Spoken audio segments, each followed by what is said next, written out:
All right, we're back. This is episode number 29 of Roll For It. A couple of announcements right off the top. This is the last week of this campaign for a while. After this week, whether they get through a storyline or not, we'll be putting this campaign on hold for an undetermined amount of time while we go play in Derek's campaign, otherwise known as Bali in the bottom right of your program. We'll all be rolling characters and playing that as of next week, and yeah, it's gonna be a lot of fun. So this is the last week. It's gonna get crazy probably. It's already crazy. Let's be honest. It's fucked up. All my plans are gone. Uh, so this could end up real bad, or it could end up real good. I mean, it kind of whatever happens here. So anyway, without any further ado, where we last found our band of adventuring heroes. One sec. I feel like Arcturus Minsk. I'm looking at the stream and I don't know how much StarCraft 1 you played, but A lot. Arcturus always like I've got the same angle Minsk does. Well, then turn towards your camera. There you go. Okay. I mean, you could be Mansk if you want. Doesn't matter. But And I declare this sector is now mine. but we can't leave. Sarah's down there. So good. You obey my orders, Raina. We are moving out. All right, I'm sorry.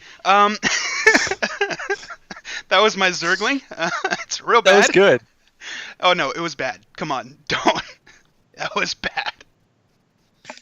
Top notch. I felt immersed. Thank you, guys. Okay, where we last saw our heroes.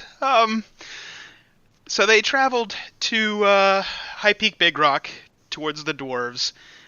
They went and met the dwarves, including High King Rutgar, I believe his name was. Let me check my notes. Yes, High King Rutgar, and he told them that, very much like Lord of the Rings, the dwarves went too deep, and they were sent in there through the caves into, what laid beyond, which, as they found out shortly afterwards, was the Underdark. They had a battle with a couple of bullets. They met a small elven boy who was going after his sister, who had decided to travel into the Underdark for some unknown reason. They met an Illithid named President Ronald Reagan. His name is Regan, but whatever. They've called him Ronald. They met Ronald, the Illithid, which is a mind flayer, if you don't know what that is. And That was Ron. Ron. And he led them through what they found out later was a ruined temple in order to get to the other side. And then he casted Fly on them, and they were supposed to, go north of the city and kind of go in through the back way to enter the city in the Underdark. They decided to just fly straight for the city. There was a little bit of a mishap with some gargoyles. Let's see. They seem to revere tieflings, and A little Bali mishap. Bali was kidnapped immediately and taken to the palace. The others all kind of split and ran, with Ginkgo being picked up, shifting into bear form. The gargoyle didn't lose his grip and flew straight up about 300 feet. Kruven got picked up by another gargoyle, and then Ubruk, with the greatest choice of words anybody has said this campaign so far, said, "Drop my friends," to beings that take everything extremely literally. And they were both dropped, and Ginkgo was almost killed. Killed his bear form, sent him back into elf form, broke a lot of bones in his body. He was severely fucked up. Then they were corralled together finally and brought to the palace, where a familiar voice told them that she, Callista, needed them to travel to the palace to the southeast that they had traveled through, gather a relic from Lolth's room, and that the palace was the temple in the southeast was a temple to Lolth, but the previous ruler of this city of the Underdark basically started to desecrate all the gods and collect all kinds of religious artifacts and stuff. And the gods are not happy, and now the drow of this city will not enter the temple, because anybody that goes there dies. Upon realizing that it was their former friend, in air quotes, Callista, Ginkgo immediately bounced. I say bounced, but, again, he had a lot of broken bones, so he rolled gingerly out of the room before Callista offered the drow's aid in restoring him to his form as a show of good faith, which he did not return and kept going. Let's see, Karn and Kruven and Ubruk went back into the throne room to try to rescue Bali in a last-ditch effort. They discovered that there are no less than 3 Dragonborns being held in the prison, and one of which was released and turned out to be a feral Dragonborn who attacked them on sight with the help of Callista and our 3 heroes. They took him down, and then they agreed to go. But Ubrok was taken captive, and he is now jailed as well. So we've got Bali and Ubrok in jail. Ginkgo is pieced out, and Karn and Kruven have agreed on a 2-man Mission Impossible style mission to go to the temple, enter the Room of Lolth, and collect a relic and bring it back for some unknown purposes. And that's where we're going to pick things up. So first off, we'll go to Bali. I have a question. Yes, sir. For being first off, how long have I been in this jail cell? About 2 hours. Does that mean I can take a rest and use a hit die? Yep. Can I use a couple? Yep. You can use up to 4. Okay, I'm going to use... I don't want to go too far. Fuck it. I'm Nice. going to add 20 hit points. There you go. Okay.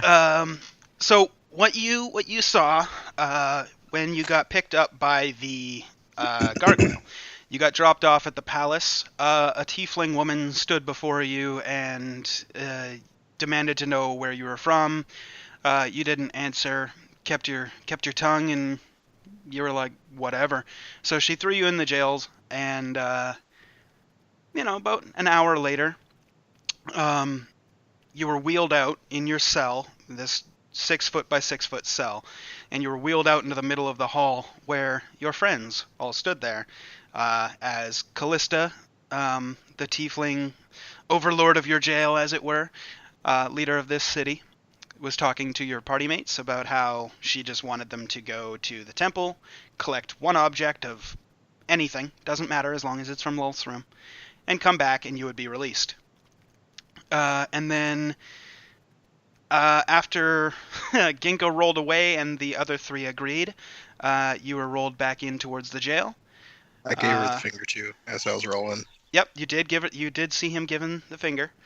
And then, you were rolled back in towards the jail. About 20 minutes later, you heard a little bit of a ruckus. Sounded like a little bit of a battle. And then quiet. And so we'll pick up with you in your jail cell. What's going on? What do you want to do? Well, what's my jail cell look like? I'm guessing it's stone on the walls.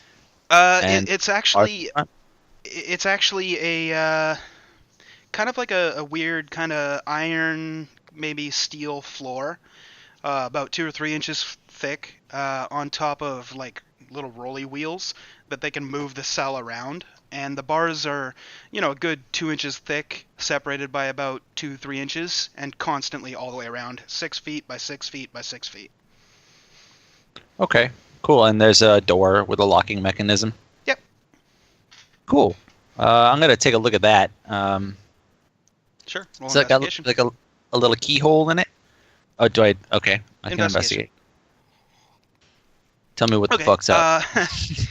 So, from where you're sitting, inside the jail cell, you obviously don't see a keyhole on your side. Moving your hands around and feeling the outside, you do feel what feels like a keyhole. Okay, well, the first thing I want to try is to stick my claw into it and kind of just fuck around and unlock it. Okay. Give a sleight of hand check. Cool. All right.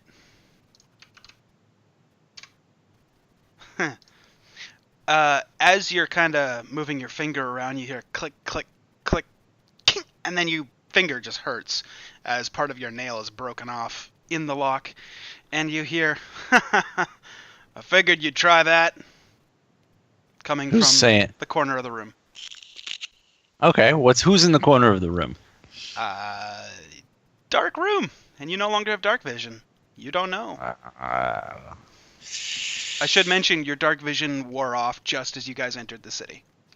Fun. So I'm guessing I don't have any equipment on me either. You do. You have all your equipment. Really? Yep. Oh, Really. that was dumb of them.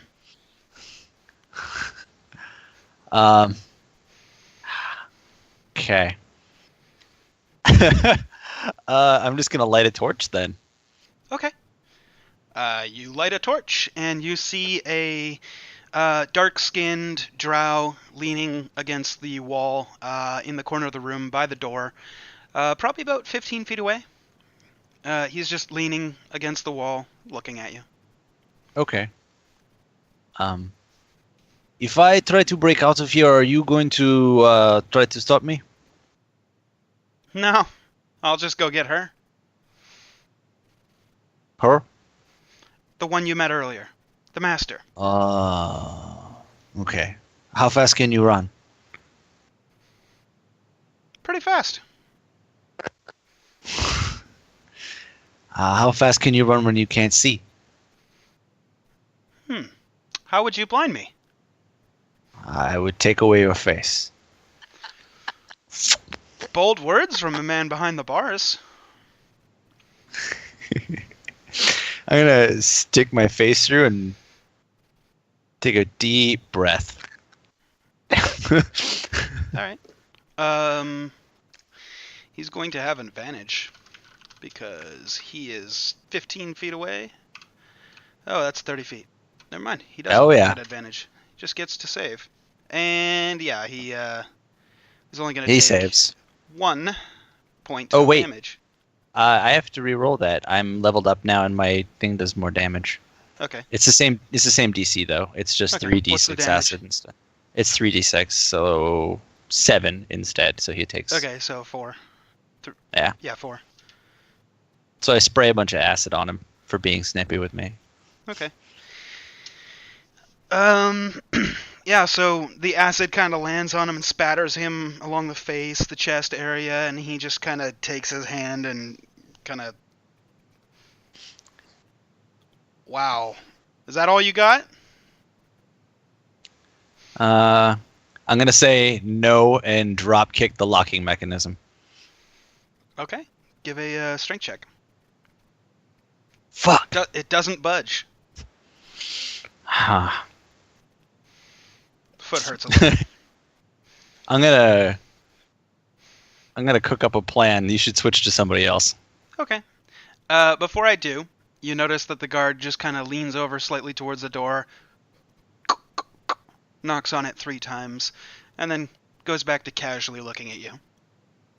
And we'll go over to Ginkgo and see what you're doing. You're leaving the city. You're making your way across the bowels of the Underdark here. Where are you heading? Up. Okay. You want to just go straight up towards the path, or are you trying to go back the way you came? No, just straightest way out. Okay. Do you have any kind of spider climbing, or are you hoofing it? I'm hoofing it right now. Okay. Because this is like straight up rock face. Okay, then whatever way gets me back to the path up. Okay. That'd basically be back the way you came, only without flying, unless you were to fly somehow. Nope. Okay. So you make your way across the Obsidian Sea, which, contrary to its name, is not a sea. It's just... Kruven explored it a little bit. It's a bunch of uneven terrain, jagged rocks, very dangerous, jutting out in all kinds of different directions as you head towards the southeast. The travel here takes you twice as long as it normally would because it is very dangerous terrain.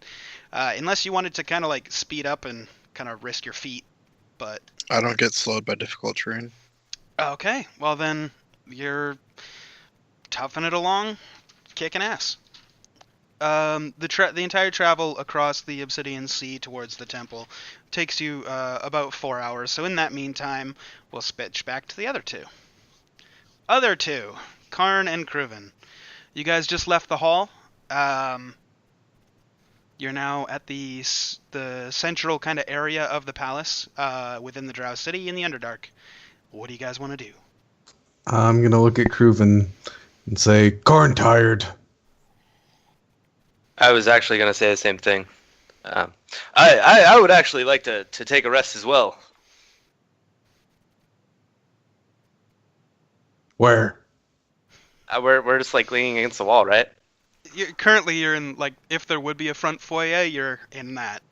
Oh, okay. Is there like just outside of it? Is there like a bench or anything? Yeah, there's some benches all around. I'm just gonna go find the nearest one and motion. Okay.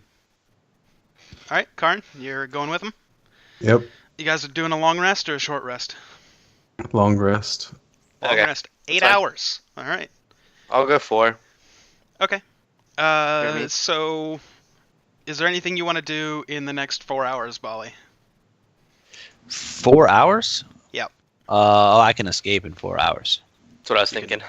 You can try. Oh, for sure I can try. Yep. So he left me with all my shit? Yep. You have all your shit. And he is still in the room. He just knocked on the door. You're waiting to see what happens, but you're more than welcome to do anything you like.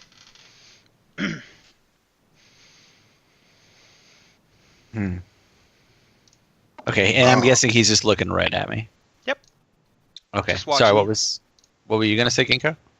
This is completely meta, but Ubrak is also in the room with you. So. Nope. Different jail room. Oh, different room. Okay. Yep. The oubliette Doesn't matter that then. he is in is sorted into rooms. All right. Okay, I'm gonna palm my crowbar, and I'm going to ask the guy, can I at least get my nail out of the lock?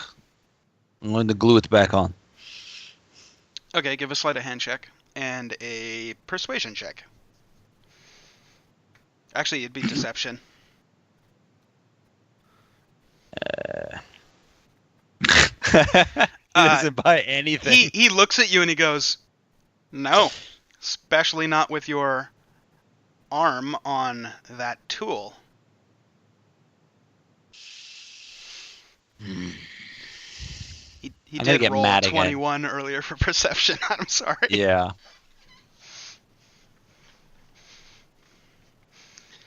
Okay, I'm gonna couple- go ahead and take.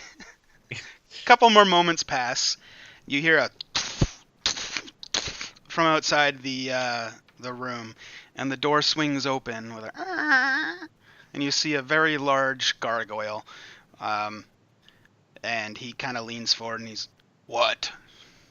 It's like, "Get the master." Fine. As he steps away. I'm gonna drop kick that latch right now. Okay. All right. You give it a really good kick. It gets bent a little bit, but it doesn't swing open. Can I use my inspiration? Yeah, sure. If you want to try it again. Yep. All right.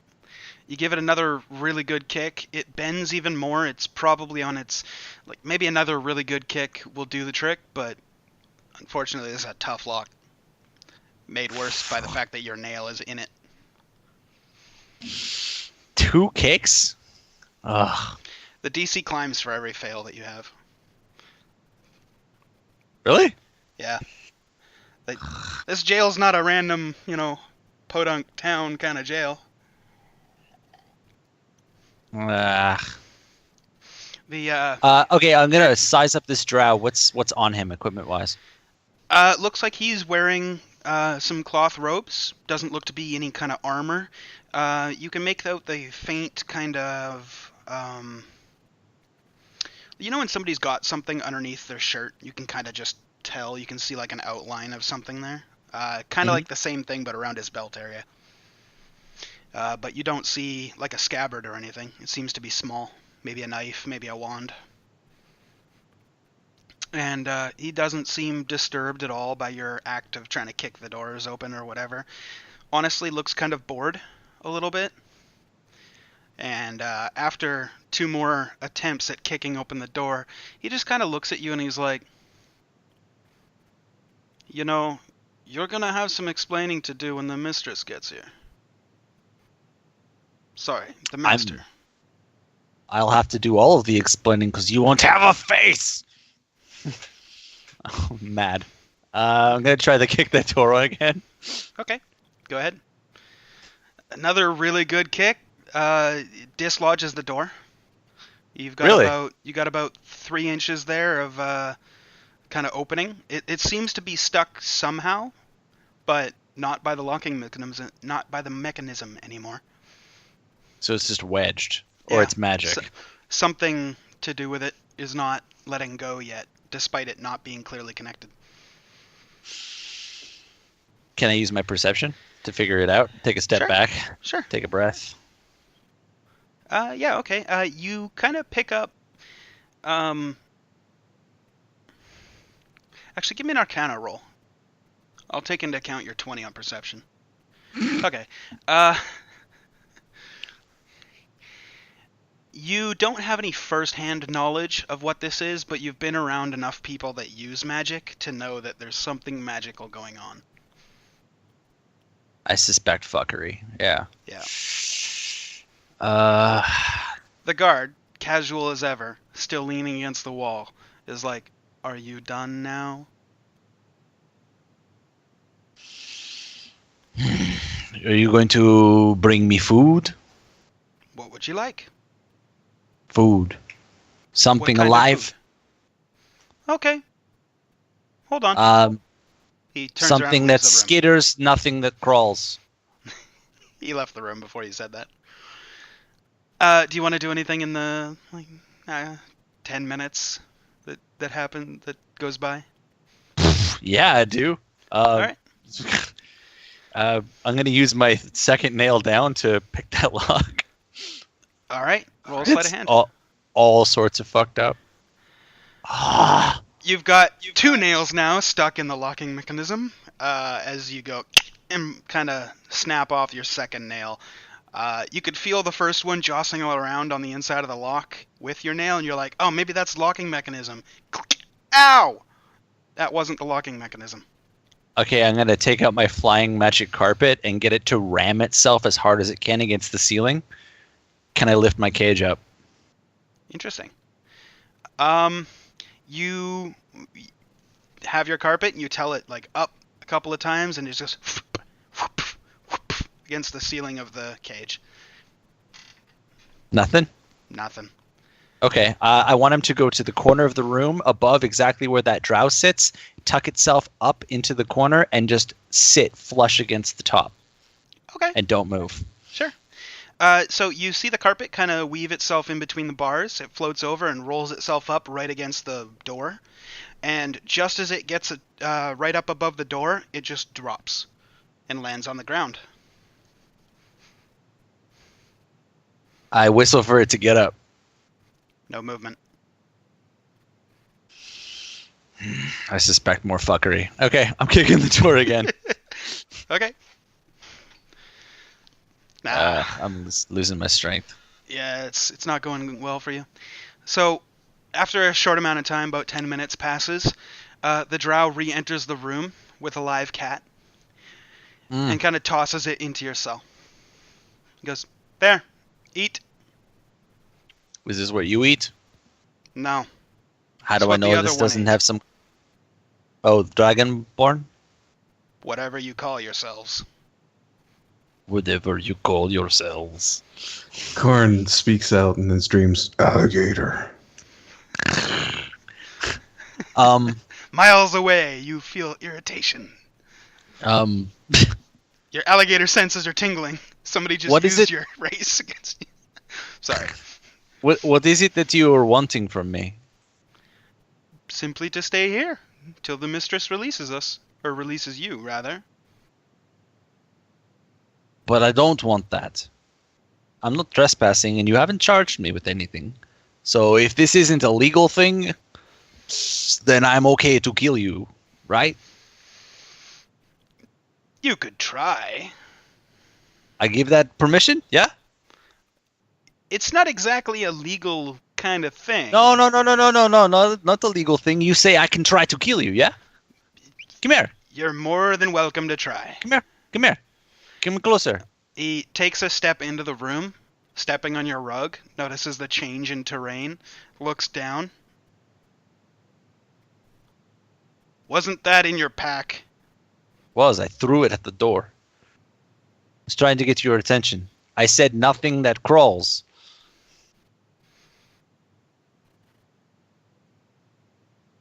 Fine, give me the cat.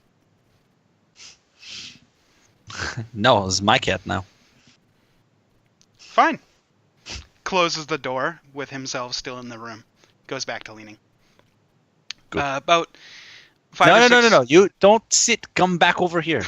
You said I'm allowed to try to kill you. You get over towards the bars. Roll persuasion.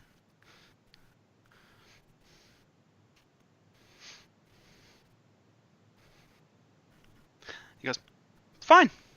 You a Kinda- big tough guard? How hard could you be? Come here. Takes his robe, sets it down, and walks straight up to the bars, puts his face right up against the bars. They're kind of pushing in against his face. He's like, go. Okay. Can I take both my hands and eye socket him? You can try.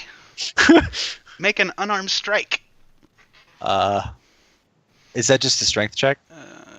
Yeah, because it'd be d20 plus your strength modifier, so strength check is fine. Fuck. Just as you gotta push your thumbs into his eye socket, he's like, ow, please stop, no more. Are you done? No.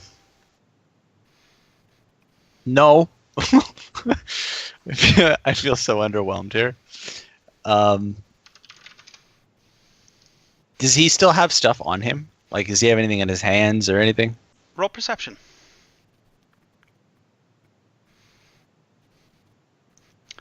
He seems to have something wooden strapped to his belt.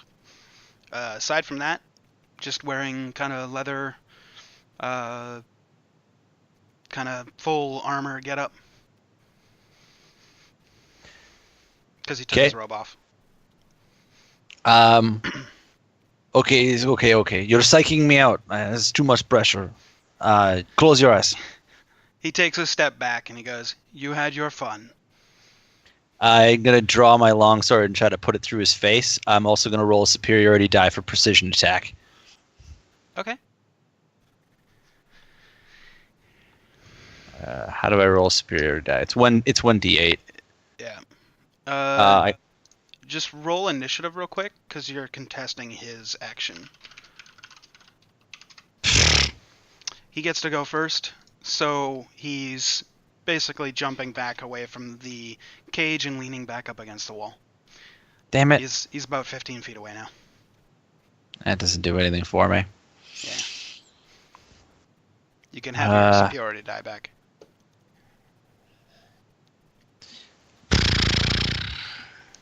Okay. I'm going to take out my heavy crossbow. Okay.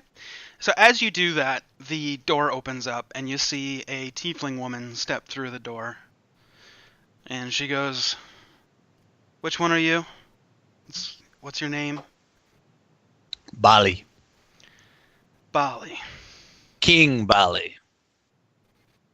I am the king of bears. Roll deception. I have advantage on deception checks when I claim to be a different person. All right. Roll deception with advantage. Doesn't help, but... Doesn't matter. She goes, I heard he was thinner and goes by the name of Ginkgo, not Bali. I have dethroned him. You are speaking to a king. What is it that you want? Very well, King Bali. Your friends were just here, negotiating for your release. They serve me well. My friends. Yes. Well, they're currently on a mission for me. What do you You want? should pay them well. Oh, I want? I'm not paying them. They're going there to retrieve something in return for your release. Or Ubrok's release now. Huh. You know, we didn't specify whether one of you or both of you, because he wasn't... This really muddies the waters here. I guess they gotta What? do another mission. I cannot hear you. You have to come closer. She doesn't move. Please? No. This is not very nice of you to discriminate against Dragonborn. We have tiny ears. Is not very nice of you to... Please come closer. Fine. Takes a couple of steps closer towards you. How close is she? Probably about 5 feet away from you. If I put my arm and shoulder through the bars, could I grab her? You could try. I can definitely try. I'm going to go for a grapple, reaching through the bars, and try and grab the front of her. And Okay. Go ahead and make your roll. Just a grapple roll. I don't...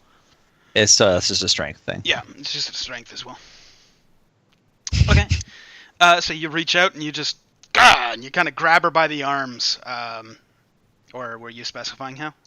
I was reaching out with one arm for extra reach, grabbing her by the front, and pulling her as close to the cage as I could.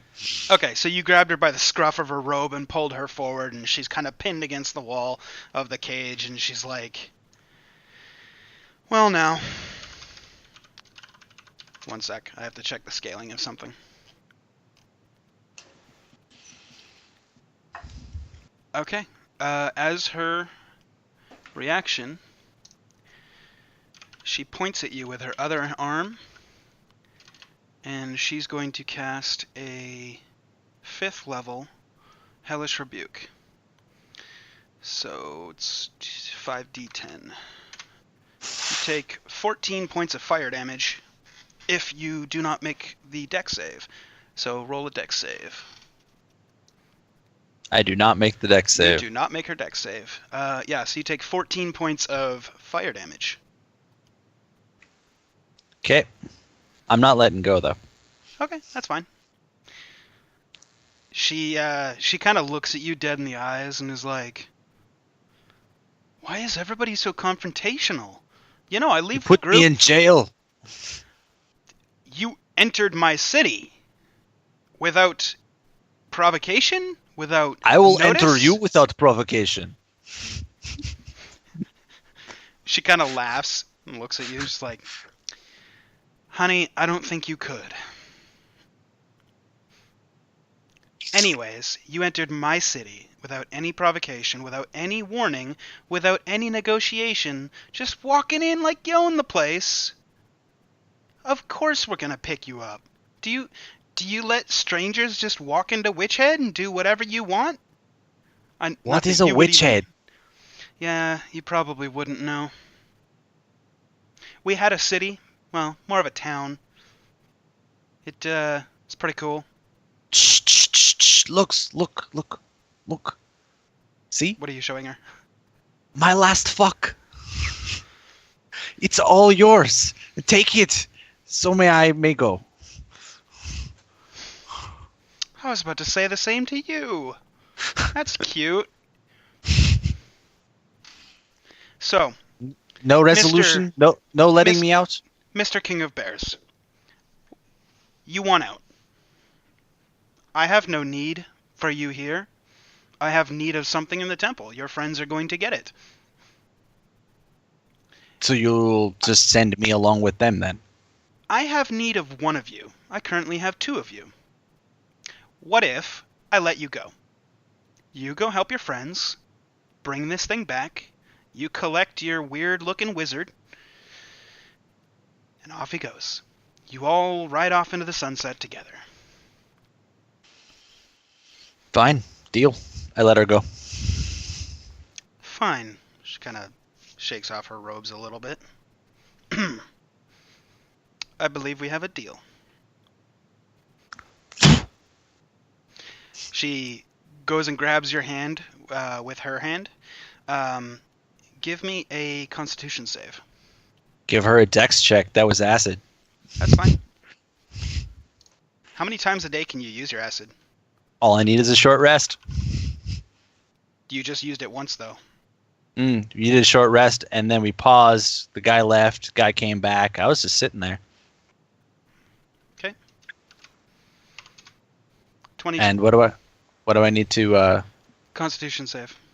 con save? Okay.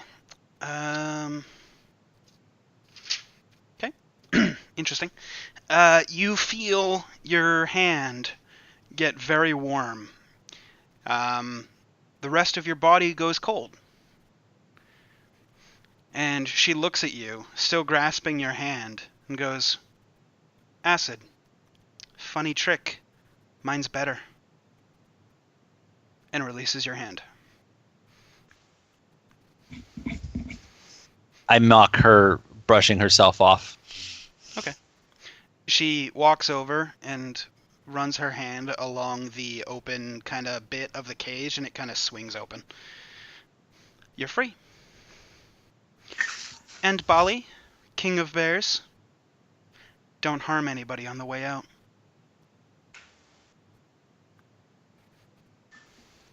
I'm just gonna walk out. I have no other words for her. Temple to the southeast, you hear as you leave the room. Okay, I'm gonna hustle. I'm gonna pick up a pace and start running Okay. towards it.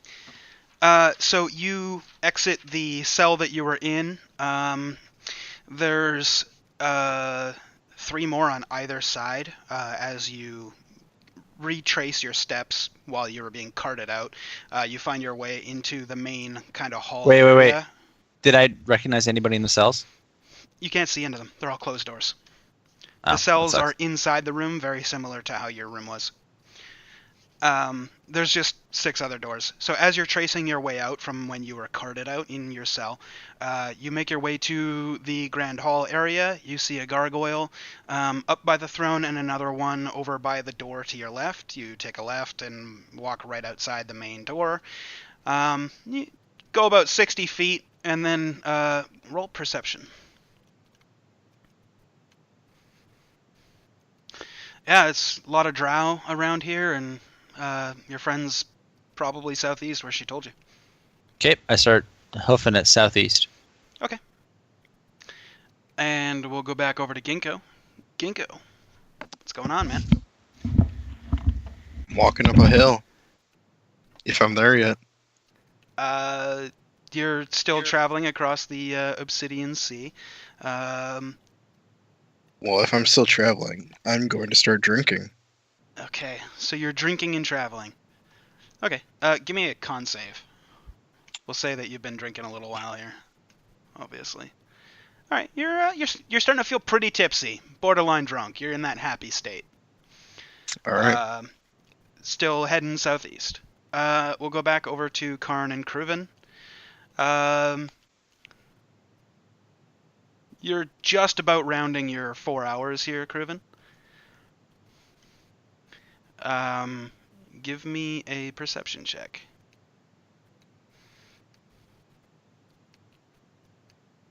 All right, so looking around, the crowd seems to have thinned a little bit. There's not nearly as many drow. There was about 50 or 60 before, as well as a smattering of gargoyles here or there, and the odd, very dark-looking dwarves here or there. Much more rarer than the gargoyles, which are markedly more rare than the drows that are just walking around. In your meditative state, you did kind of hear like a larger footfalls nearby, and it seemed to have walked from the throne room directly out and into the middle of the city, and kind of once it got about 60 feet away, kind of lost it. Sounds very similar to the gargoyle or some other kind of large creature, perhaps even your party mate. Perhaps a dumb alligator. Who knows? Perhaps. How long ago was without that? a natural 20, you wouldn't have got that information, by the way. Oh yeah, I figured. That was actually something I was gonna pry at. So Yeah. it's perfect. How long ago was that in my meditative state? Was it So recent? when you started to rest, he had roughly about an hour of stuff going on in the jail, so that was about 3 hours ago. Oh wow. Okay.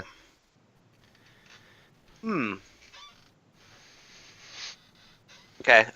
Just going off of like what I know my two the two people that were captured in my party, one was not nearly as big and bulky, so I'm just gonna kind of assume that's kind of who it was.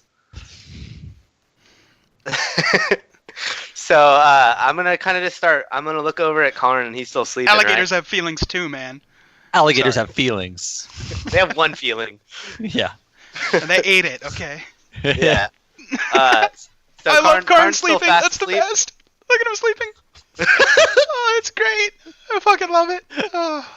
Okay, I didn't even notice that. Was good. my god. So he's fast asleep. I'm gonna run off like in a light jog in the direction which I thought I heard his feet kind of go before it dissipated. Okay.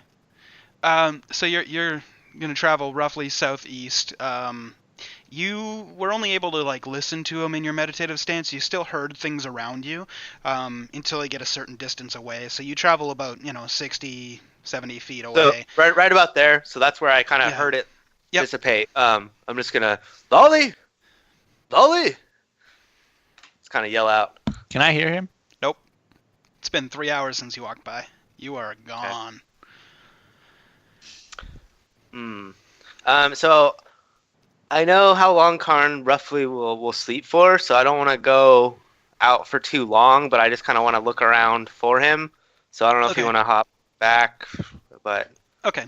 We'll go back to Karn real quick. Karn, what are you dreaming about? Alligators. Alligators and lollipops. Nice, very nice. Switching back to Bali. Bali, I just wanted to get him to interact a little bit, get him in the show.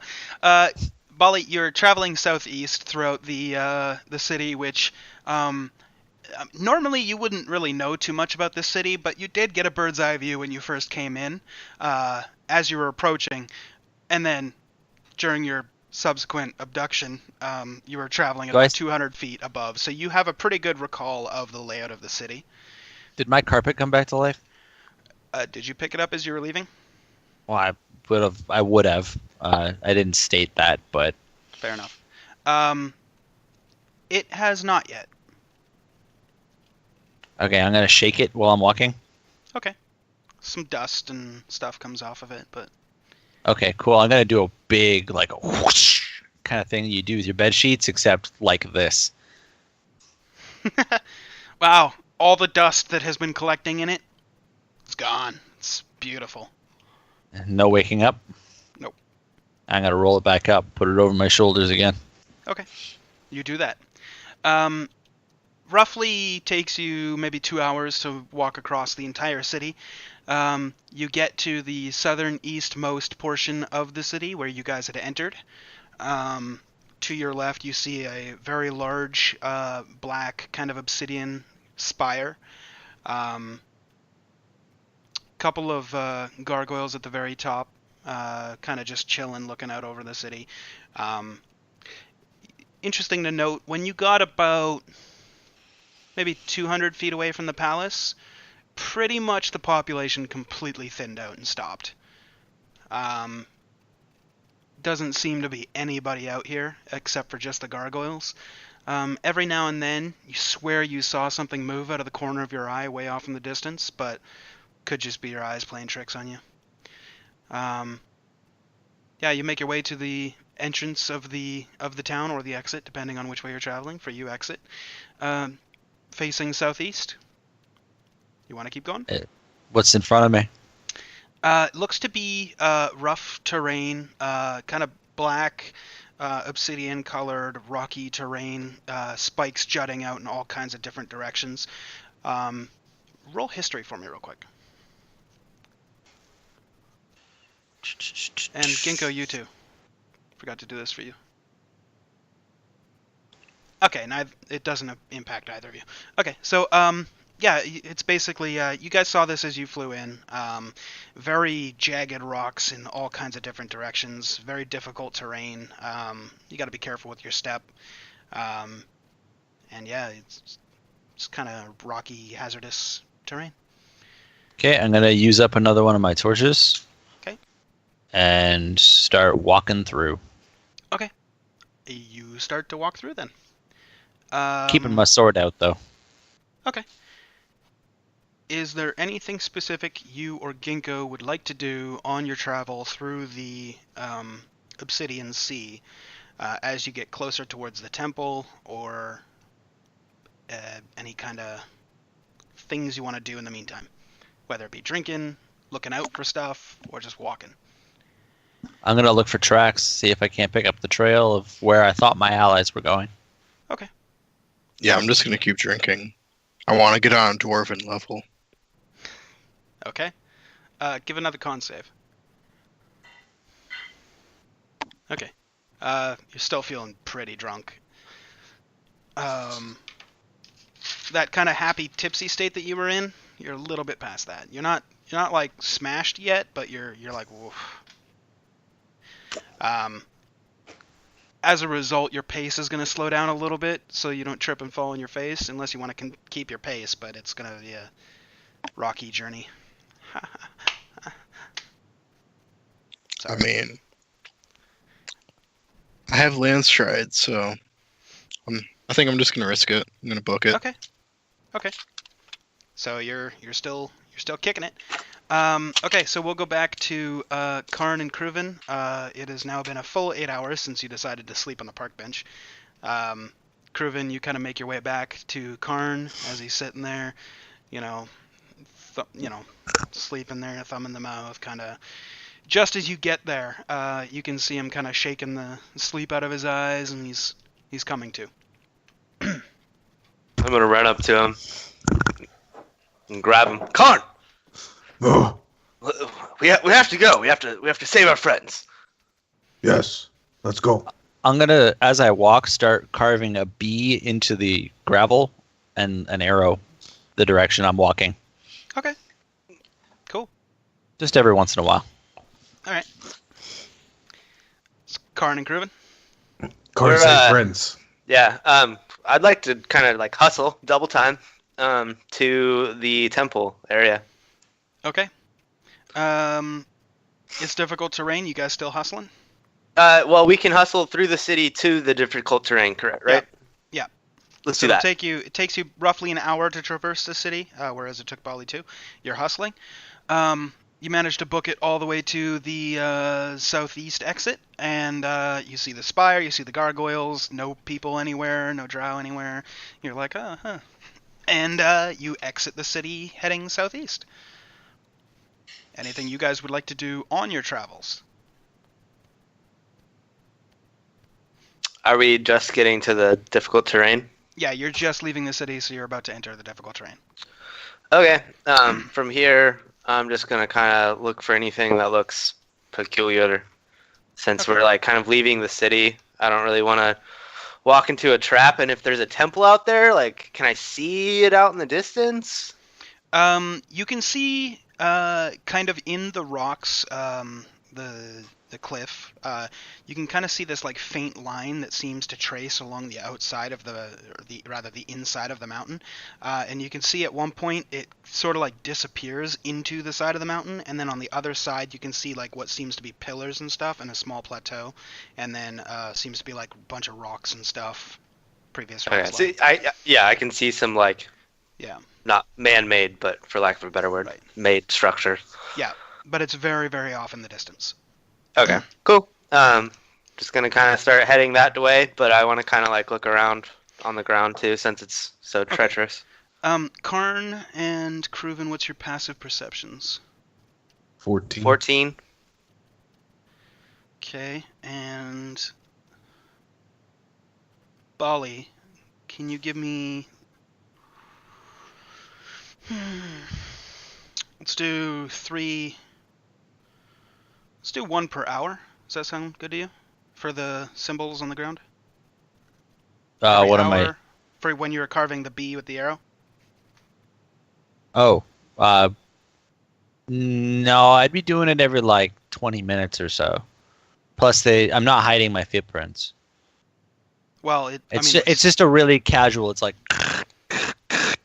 right. Okay. No, Nobody's gonna see your footprints. You're literally walking on obsidian. Just it's not like gravel, Oh. but you'll be carving like a bee with an arrow and all that stuff. So, okay. Trying to figure out how to set the DC for that. Okay.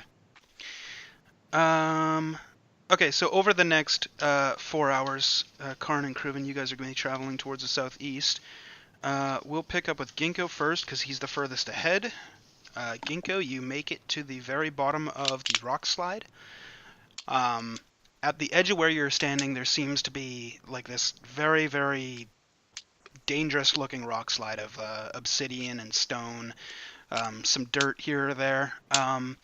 Looking above you, you can see kind of the outside a little bit of like a really well-designed kind of palace, as it were. But you can only really see a couple of the stone pillars and stuff. And then what seems to be a large jut-out point, and then nothing but rocks, and then like a good 40 or 50, 60 feet over, you can see what looks to be like the path continuing, but you're at the point now that would be easiest to climb. Which is the rock slide. What would you like to do? I will use a level 3 spider climb on myself Okay. and just start walking up it. Okay. Not a problem. You start traveling up the wall with the spider climb. Okay. The travel up takes about 1 hour. Okay. So in the meantime, we will go over to Bali. Bali, every 15, 20 minutes or so, you're making a bee, scratching an arrow, heading towards the temple, kind of looking for the same thing that I described to him. As you're getting closer and closer, you see that, it's up there, and you motherfucker. People messaging me and shit. I know I'm a motherfucker. I know.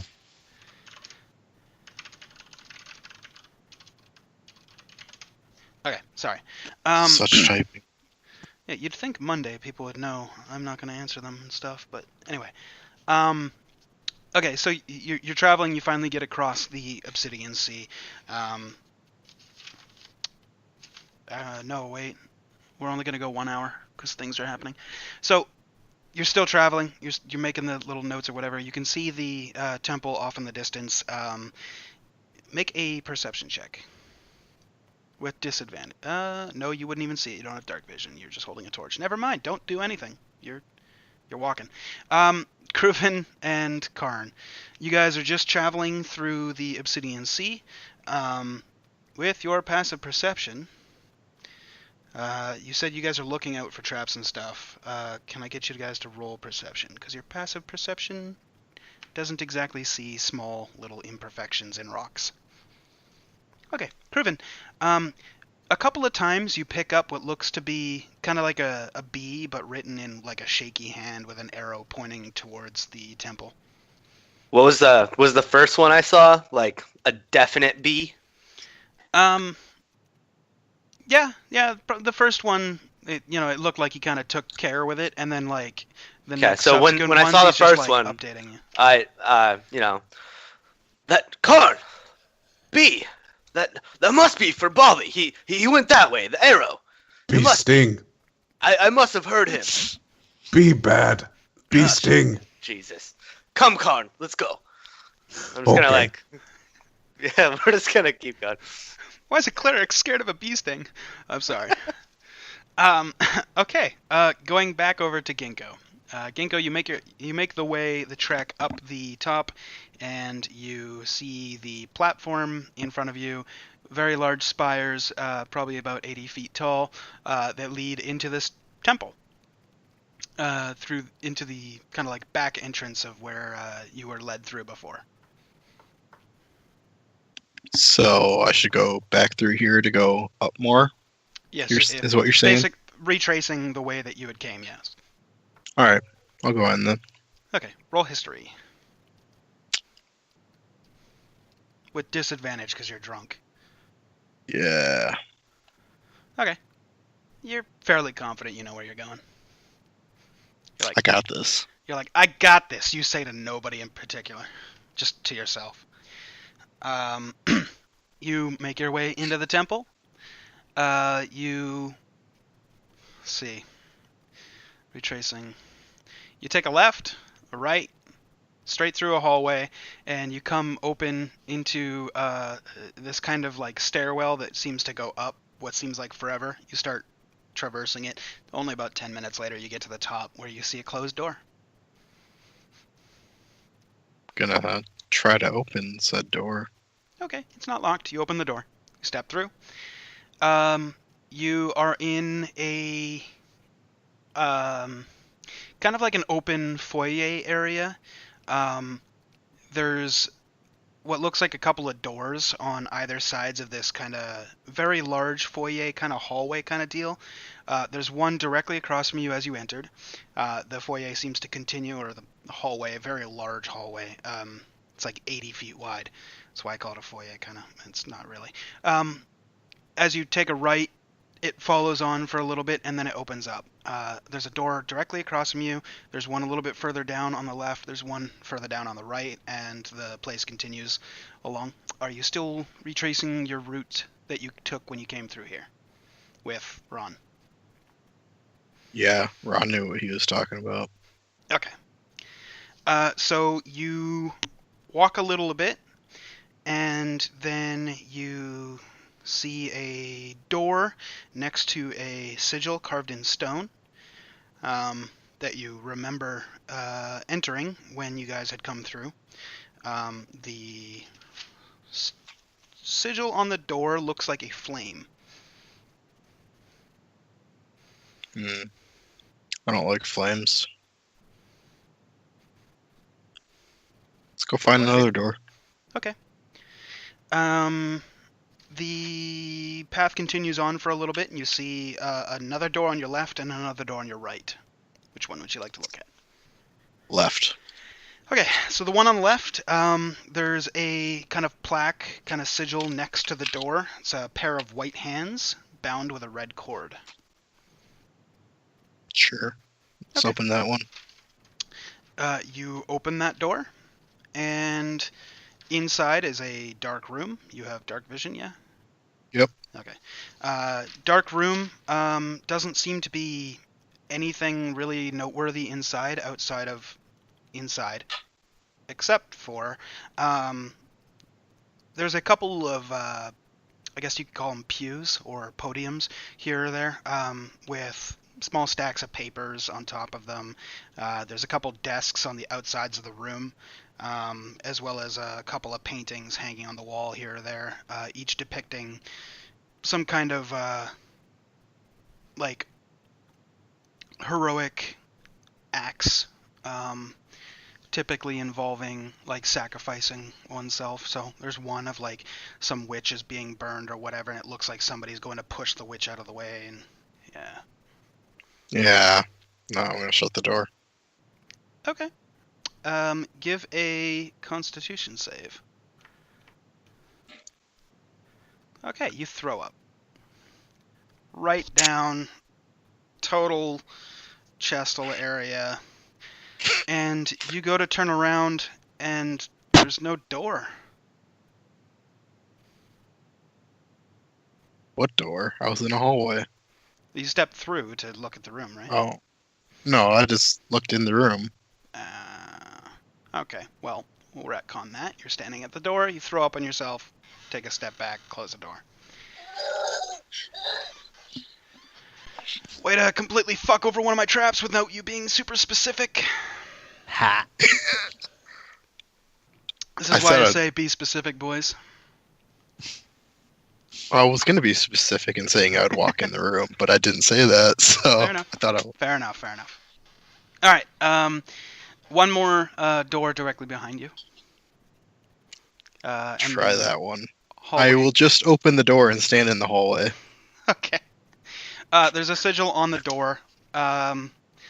Give a nature check.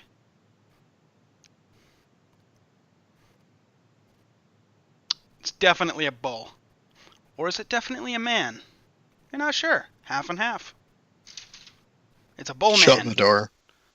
All right. You didn't open it. You just looked at the sigil. There's the original door that you came from, the one across from it. Along the way here, you've seen one other door, which is kind of close to you from where you're standing. It'd be to your left. If you take a right and kind of head back to the middle of like this whole hallway thing, there's the part that opens up a little bit with a very large door in the center. And across from that, a couple of pillars and what seems to be some sort of ornate-looking door. Is this like a door on the side of a building or a door going further into a building? See, from where you're standing, one looks like you wouldn't be able to tell. You're not familiar with this architecture. You don't spend much time in the Underdark. Let's go to the big door then. Okay, the very large door. You go, and on the door there is another sigil.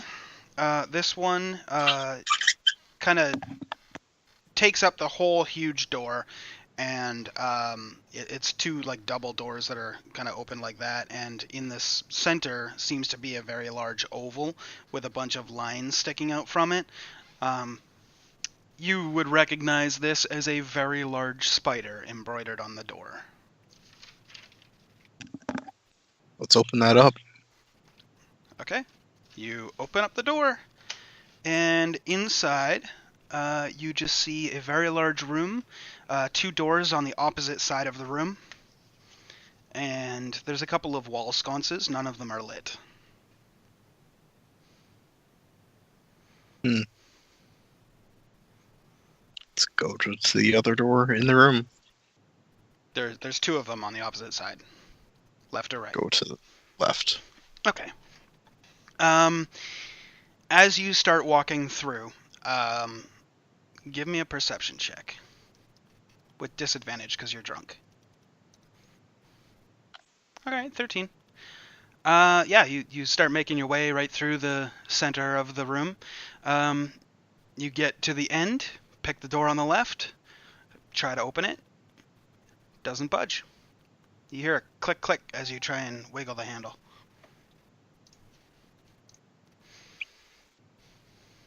Gonna go try the other one. Okay. You walk a couple of feet over, try that one, click click. It's not opening.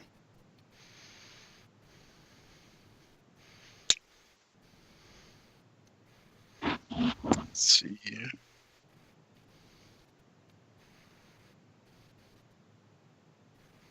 I'm gonna use Thunderwave and try to blow the door open. Okay. Can you hit the spell card for me? I can copy paste it. Please do. Just onto Discord is fine. Or that works fine.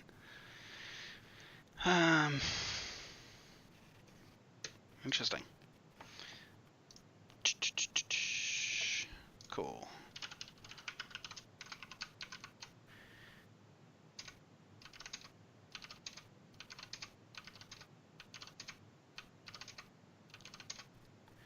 Okay. You might be asking yourself, why are doors making con saves? Let me write these down. And then I'll tell you why. What's the DC? 15. Okay. There's a lot of passes there. Yeah. So I've got 4 fails, 4 successes. Is that true? Yeah, I think so.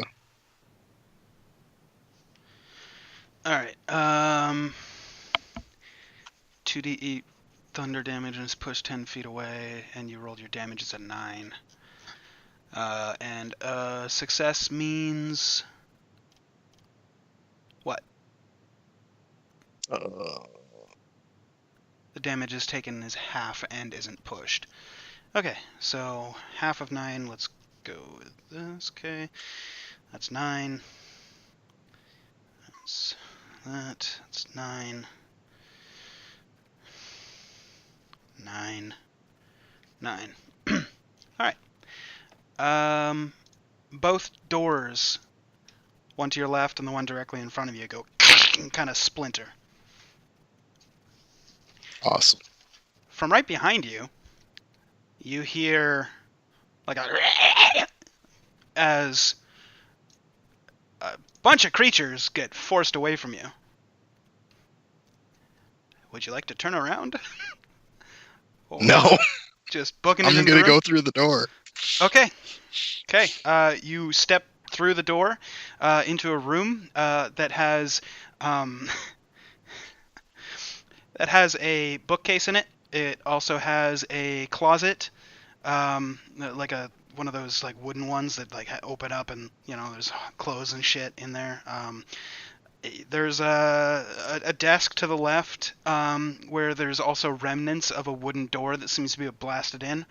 Presumably these two doors both lead to the same back room. There is another door on your right as you enter that is also kind of smashed outwards, and it looks like the steps lead upwards in a kind of circular motion, disappear 5 feet in or whatever. Going up the steps. All right, you're booking it up the steps. You get to the very top where you see a kind of overlooking arched kind of balcony kind of thing, overlooking what seems to be the procession of all kinds of weird furry looking creatures that are chasing and scrambling. Awesome. How long has this been since I started my spider climb? The spider climb, so an hour since you casted it, traveling up, say 30 minutes of looking. It's been about an hour and a half since you started it. Awesome.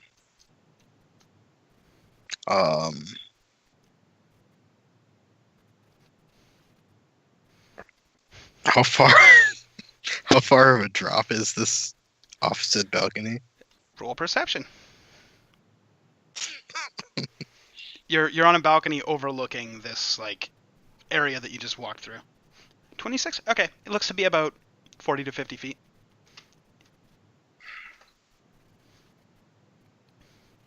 Fuck. I will turn back around and go the other way. Okay. You kind of step back towards the way that you were going as one of these kind of feral looking werewolf kind of looking creatures finally reaches the top bit of the doorway, and he's standing in the door frame staring at you, snarling with blood dripping down his teeth. And Roll initiative. oh, I was gonna offer him a drink. You could do that as your first action. I need to check their decks.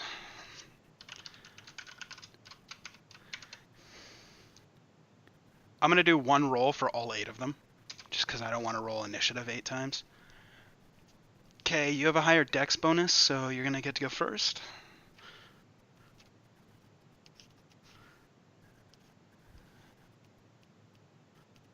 So, yeah.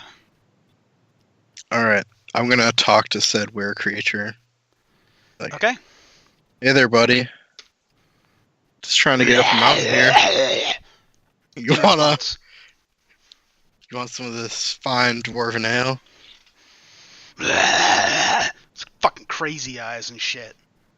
I'm just gonna try to pour it in his mouth. Okay, roll a dexterity.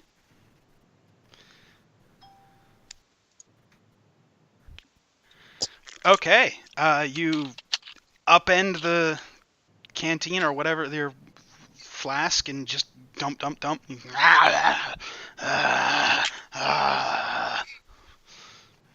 Looks confused. Any bonus action or movement? Just gonna try to walk around him. He's blocking the doorway. Like he's right in the middle of the door jam, just standing there. Yeah, I'm looking just at you gonna kind of like push and. There is almost no space. Oh yeah, the push is involved. That would be an action. Can't do that on a bonus action. Sorry. All right. Because that would be like a shove attack, kind of. I guess I'll just stand there then. Okay. I will roll a con save. Yeah, he's drunk. He is smashed. He's looking at you. He's like, ah, ah. His fucking eyes are like, go all super pinpointy, and he looks like he's like having a hard time standing up. You kind of get the impression these creatures don't drink a lot. Not big drinkers. It's 1,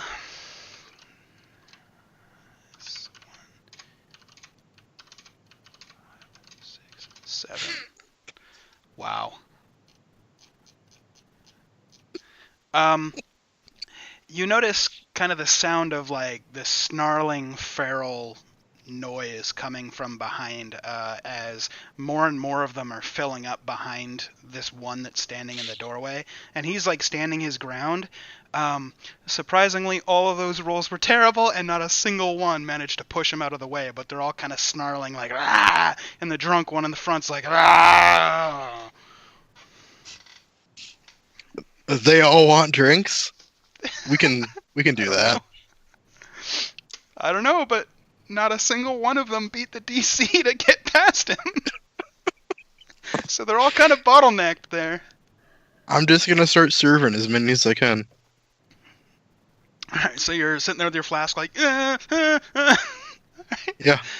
Give me a... Jesus Christ. Give me a sprinkling check. I don't know. What the fuck do you roll for this? God damn. Let's see. Character sheet.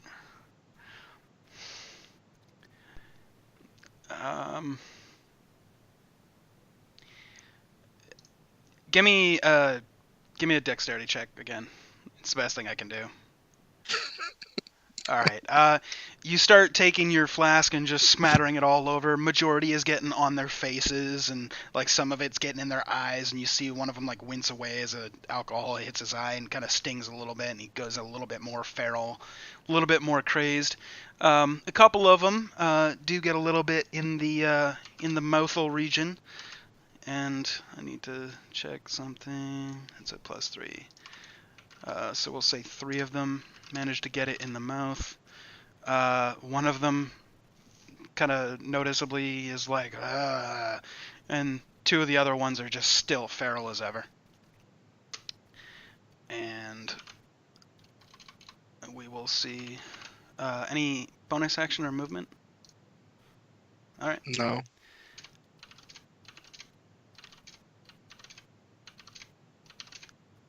Wow. Okay, so the one right behind the one that was at the door manages to kind of break past and shove him, and that one originally was like kind of gets shoved out of the way and then immediately stands back and like turns around and faces the others and starts snarling at him, like kind of snarling back and forth, and then he turns around to face you again. But the one that managed to break past is going to leap at you and is going to attempt to claw you with his claws.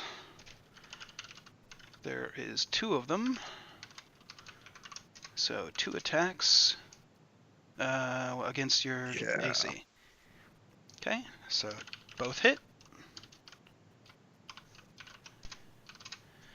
That is a, wow, rolled 6s on both.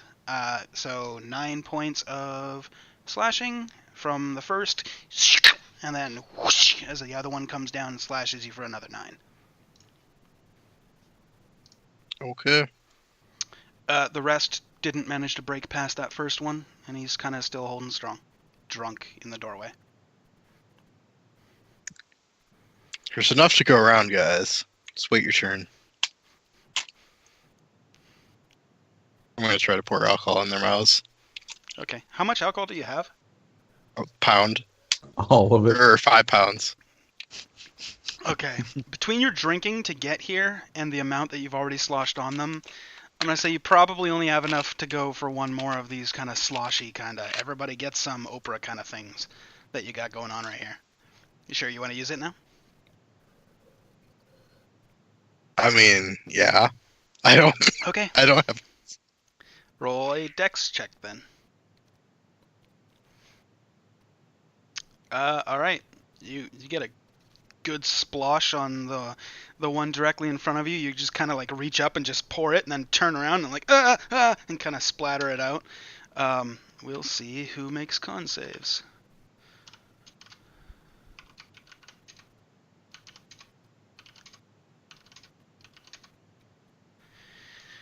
All right, one success. Jesus Christ, that's funny. You now have 7 drunk feral beast creatures and 1 sober one in front of you. Any bonus action or movement? I'm gonna point at the one that didn't drink and yell, "Party kill!"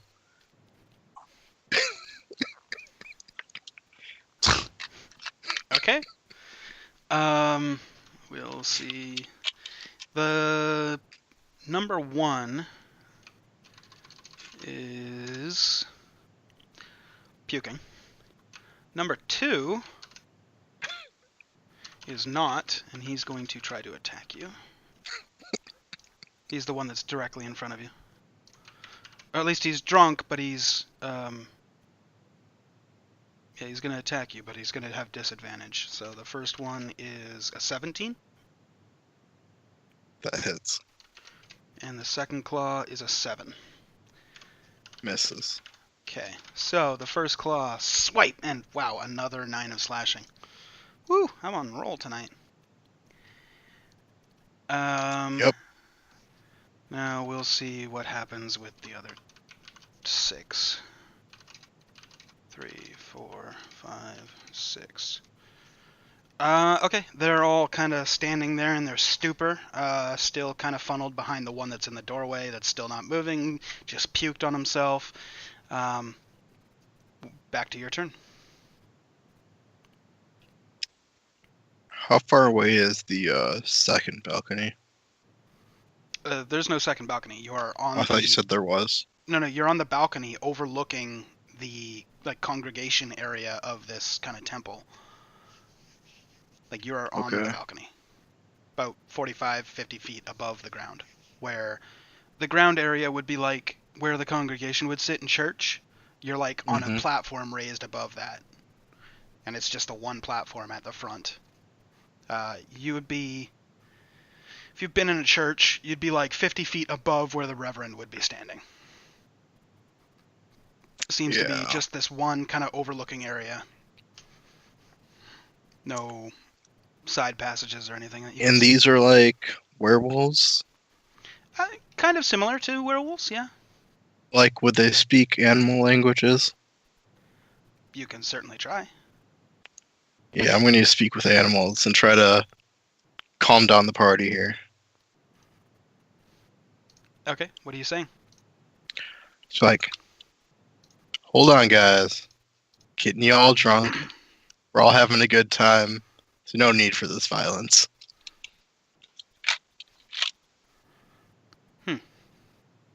Roll a persuasion.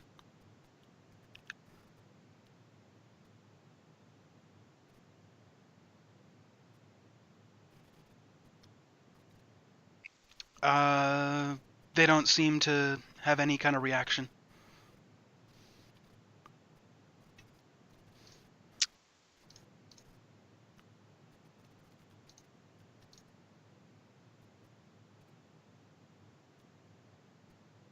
I'm going to use Thunderclap and hope to scare them away.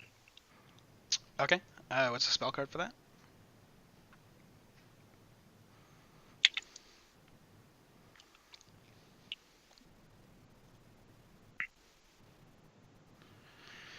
Okay, so they got con saves. All 8 of them.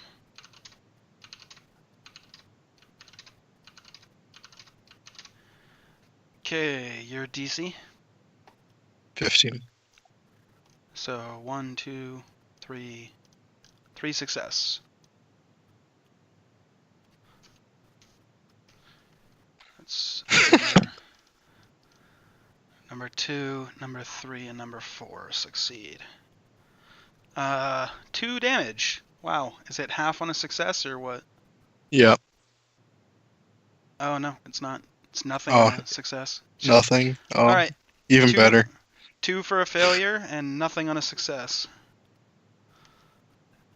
Okay. All right. Bonus action or movement? No.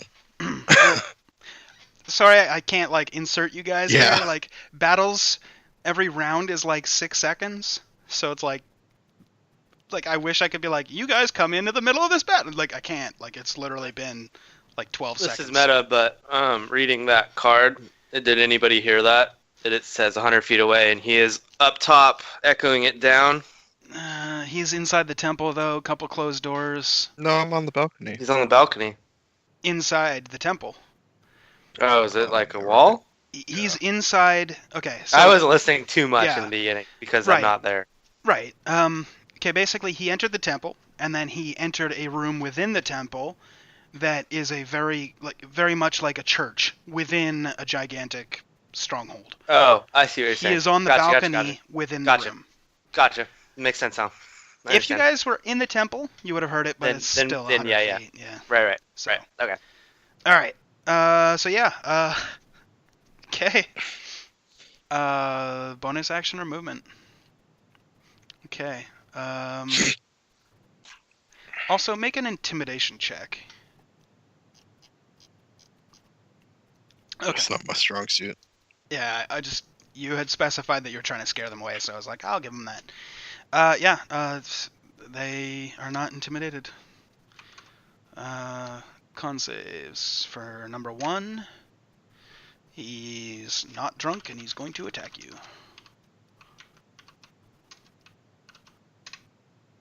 12 and 11 both fail, I guess. Okay. Number 2.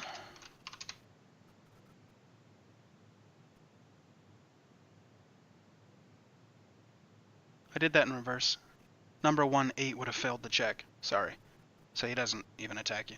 Number 2 is the 18. He's the one directly in front of you. I'll use the previous 2 rolls for his attacks. They both miss.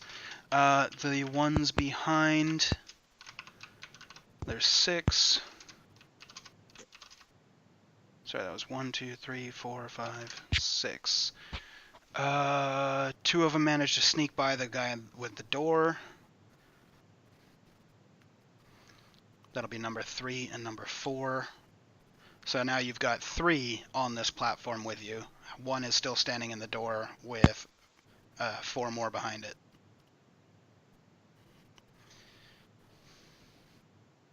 All right.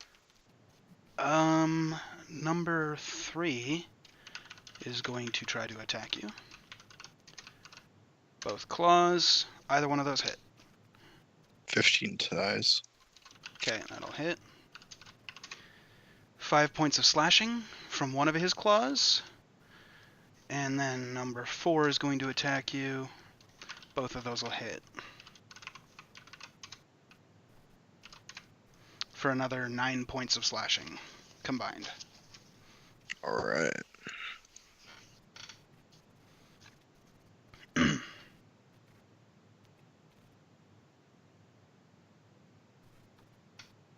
It's your turn. Oh, fuck.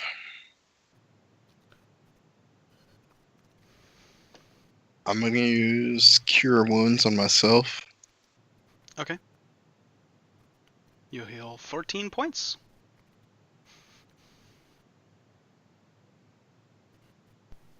And I am going to jump off the balcony. Okay. Then you're jumping off. Let me check. 1d6 for every 10 feet. up to a maximum of 20 d6s, which isn't obviously, so it's 5d6s. You take 16 points of bludgeoning damage as you fall Awesome. the 50 feet, jumping off. Give me a dexterity save just to see the severity of what the fuck just happened. Okay.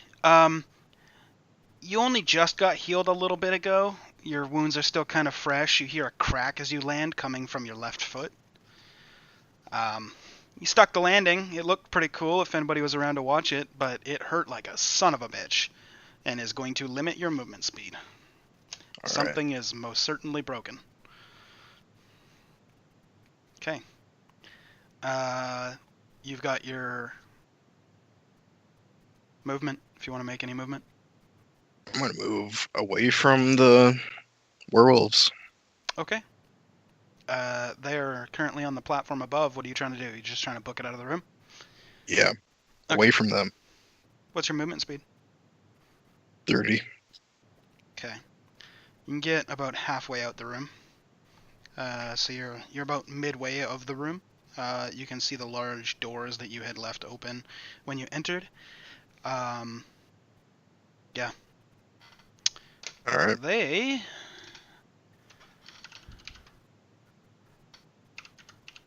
The ones that are up top, 3 of them, are going to leap down after you. So, 2, 3, and 4. 2 takes another 16. 3 takes another 17. 4 takes another 16.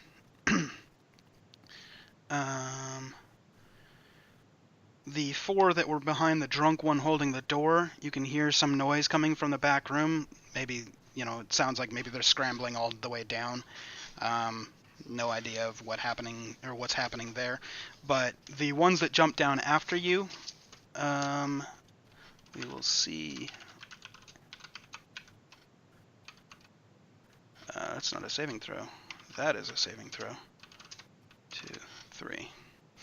Okay, one of them, when he goes to make its lands awkwardly, and his right foot just fucking snaps, and his leg kind of splays off to the side. The second one that leaped down, you hear a crack, and it seems to get pissed off and snarl even more at you. The third one leaps down, classic superhero landing, lands gracefully, and is looking pretty pissed. They're going to use their full movement speed and move right up behind you. They are on your tail. Back to your turn. I'm gonna try to run away. Okay. As you are running away, the one that managed to get up to you is going to opportunity attack. And only hits you with 1 for 4 points of slashing damage. All right. Okay, you run your full movement. You are just outside the door. You have your action and bonus action. I will use Cure Wounds. Okay. You heal 12 points. You have a bonus action. I will. I'm gonna stay there. Okay. Let's see.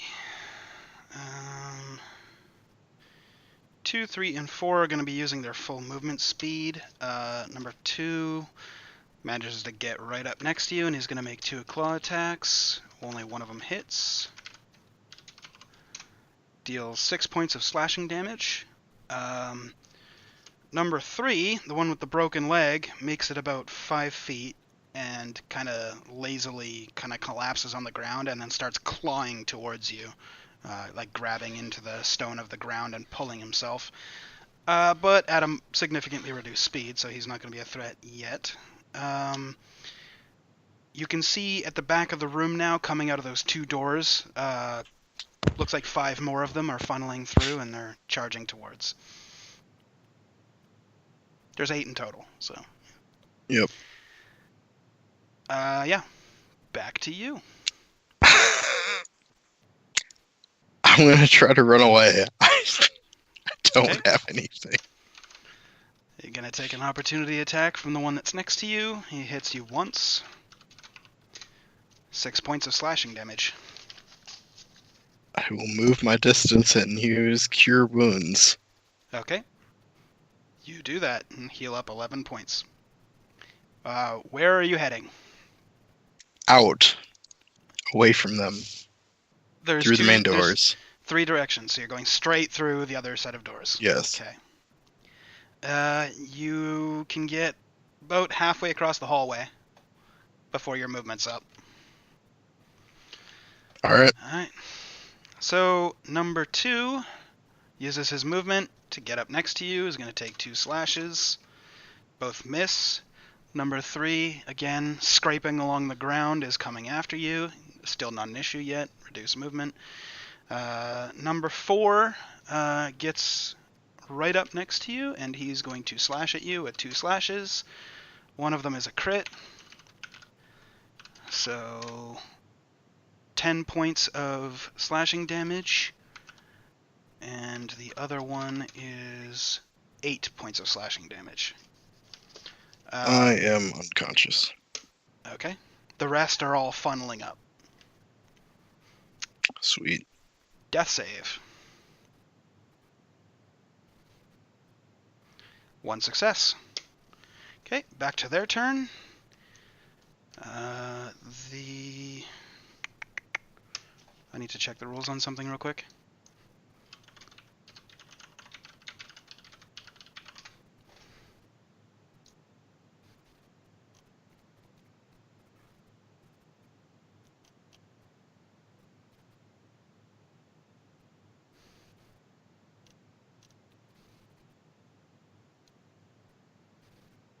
Okay. This is interesting. When a creature is prone, any attack made against it has advantage, as long as they're within 5 feet. So, number 2 and number 4 are both going to walk up to you and attempt to hit you.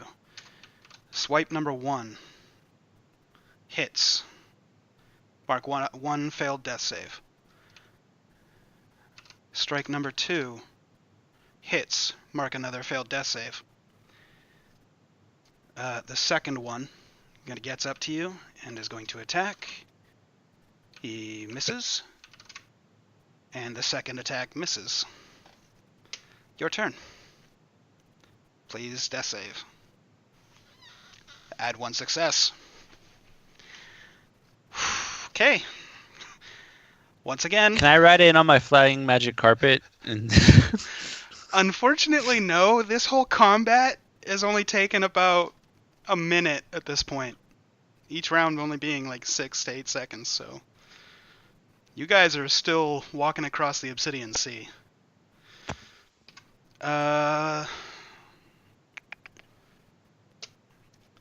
Creature number 2. Attack with advantage. That hits. Mark off your third failed death save. I'm dead. You're dead. We'll see what happens with that when the rest of the group catches up to you. Bali, you are traveling through the Obsidian Sea.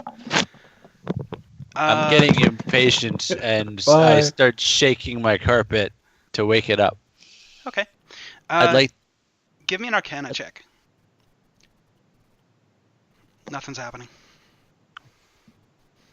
I'd like to sit down with my rug for a second and see if I need to reattune to it, if I feel like I've been disconnected from it. Okay.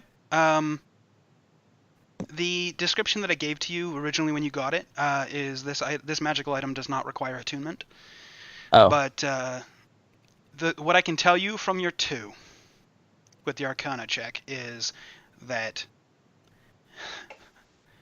something happened when you were in that jail room with that door. Maybe it had like a spell enchantment on it or something. Okay, But don't give me that- too much. I don't yeah. know much. Yeah. Fuck it. I'm gonna keep walking. Okay. You continue booking it.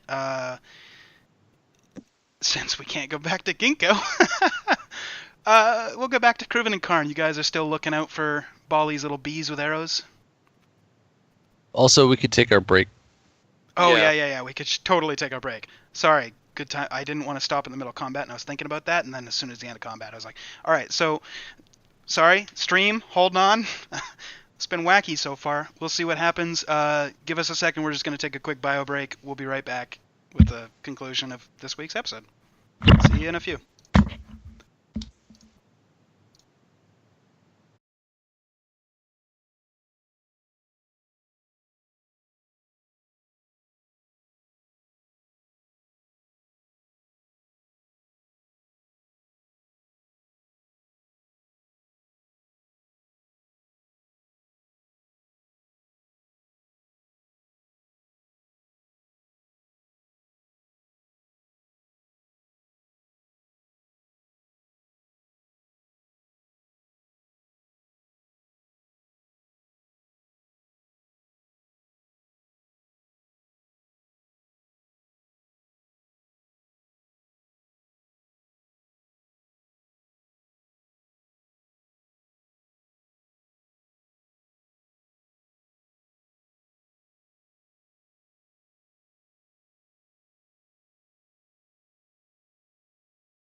All right, and we're back.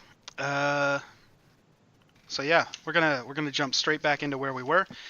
After Ginkgo's untimely death, we cut back to Bali. He was still making his way through the Obsidian Sea. Karn and Kruven, you guys are looking out for the little bees with the arrows still. Is there anything you want to do while you're traveling? No, nothing in particular. Okay. Then Bali, we come to you. Roughly 2.5, 3 hours later, you make your way to the very bottom of this rock slide that you kind of recognize as the area where you guys had. It's obviously much lower. It's at the bottom of the kind of mountain area where you were overlooking earlier when the Mind Flayer had casted Fly on a couple of you guys, and yeah, you are here. I'm gonna start climbing. Okay. I need to see something. Okay. You start climbing up the rock path, the landslide. Give me athletics or acrobatics, your choice.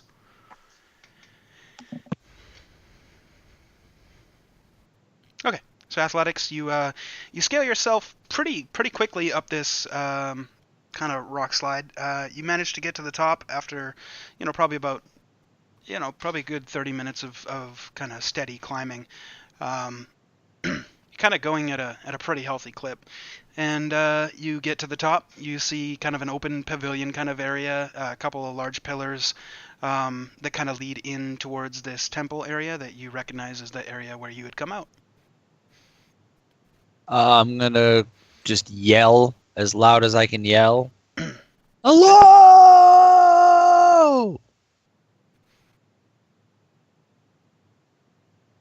Kruven and Karn, give me perception with disadvantage. Wow. Kruven, you hear the faint sounds of a hello. Very, very faint. Like it was in between your footfalls. If you had actually placed your foot down at the same time, you wouldn't have heard it.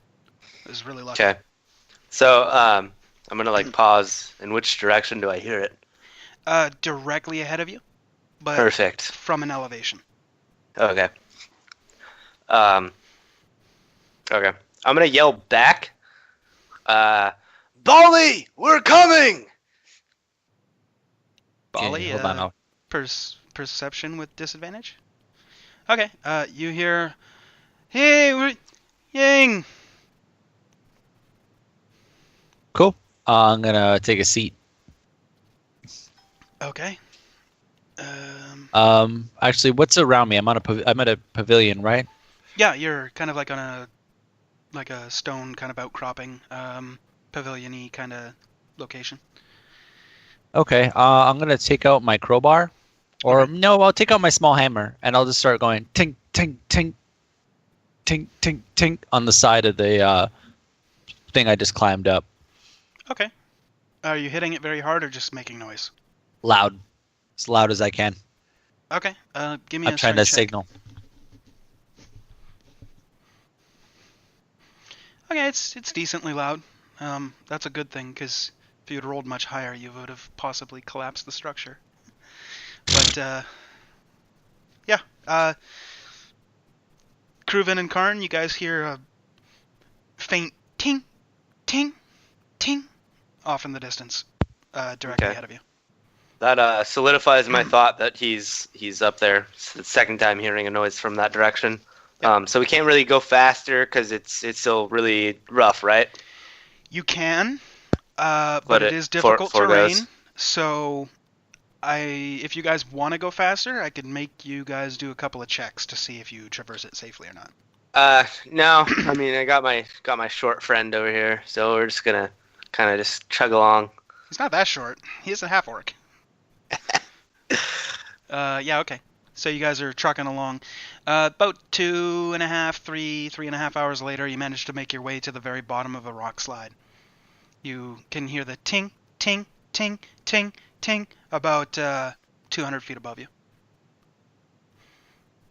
Do I see any pieces of anything falling down, or is it like a solid slate thing? You can see a little bit of maybe dust or like sand or whatever sliding off of every time he hits. Okay. Yeah. It's You can somewhere you around can there. barely make out the kind of faint look of a green scale, black scale covered in like green armor with a hammer that's hitting at the side. So is this like uneven that I could climb up it then? It's a rock slide, so yeah, you could like climb Oh, and make footholds okay. over there. Okay, then I'm gonna just kind of do that at a slow pace. That's safe. I don't want Okay. to fall off. Athletics or acrobatics, up to you. You too, Karn. If you're climbing. Fucking acrobatic as shit. Well, all right. So, Karn, you see directly ahead of you, Kruven, like, kind of looks up, looks back at you, looks up, and then kind of turns towards you for a second, nods, and then leaps backwards with a flourish and a kind of sweet-looking backflip as he lands on a rock, jumps over, catches another rock, and kind of slips a little bit, but then pushes his feet off of like another rock that's jutting out and does another backflip and does a couple of them as he manages to make his way up this rock slide at a very, very, very quick pace. You kind of take a little bit more of a haphazard approach to it. You kind of put your hand here and you're like, is that solid? Cool. And then you go to pull up and it fucking crumbles and you're like, oh shit, and you grab out with your other hand, and it takes the better part of an hour before you finally reach the top. Bali Kruven leaps up. About half an hour later, Karn joins him, panting, sweating, just... Karn climb. Well, thanks for joining us, Karn. Interesting point of note, not a bead of sweat on Kruven. I just did a couple backflips and wound up here.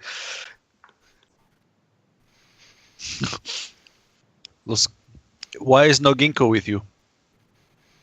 He left when what's her name? I don't know, the one with the horns. Oh, bitch face.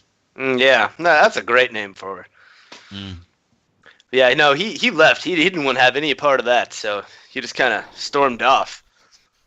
I kind of assumed he was maybe I don't know, he left towards the mountain. I don't know. Okay. I lied and said I was him. Didn't get me any special treatment. Yeah, well, she didn't really like Ginkgo. No, nor any of us really. She doesn't really like a lot of things. What are we looking for from this place? Really anything, I believe. It was just any relic or thing from this temple that tied back to the god here. Okay. So we grab the thing, we come back, we get the Obrock, then we all turn around and double cross her and skin her face off. Yeah, I mean, I'm not gonna go down no what is it, bone crown? No, not broken crown, bone crown. No twice. I'm nodding, but I don't know, but I agree. Karn help. Let us go. Southeast. I was going to send it to you, but you're not on disc. You can kind of feel the edge of the carpet twinging on your shoulder.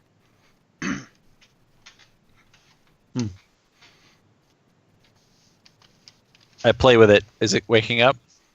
Seems to be. It's kind of, the corner of it is going with your finger, like as if you guys are shaking hands. But just your finger. Okay. Okay. What do you guys want to do? Kruven, you can see in the black. Yeah. We're on like a plateau, you said? Yep.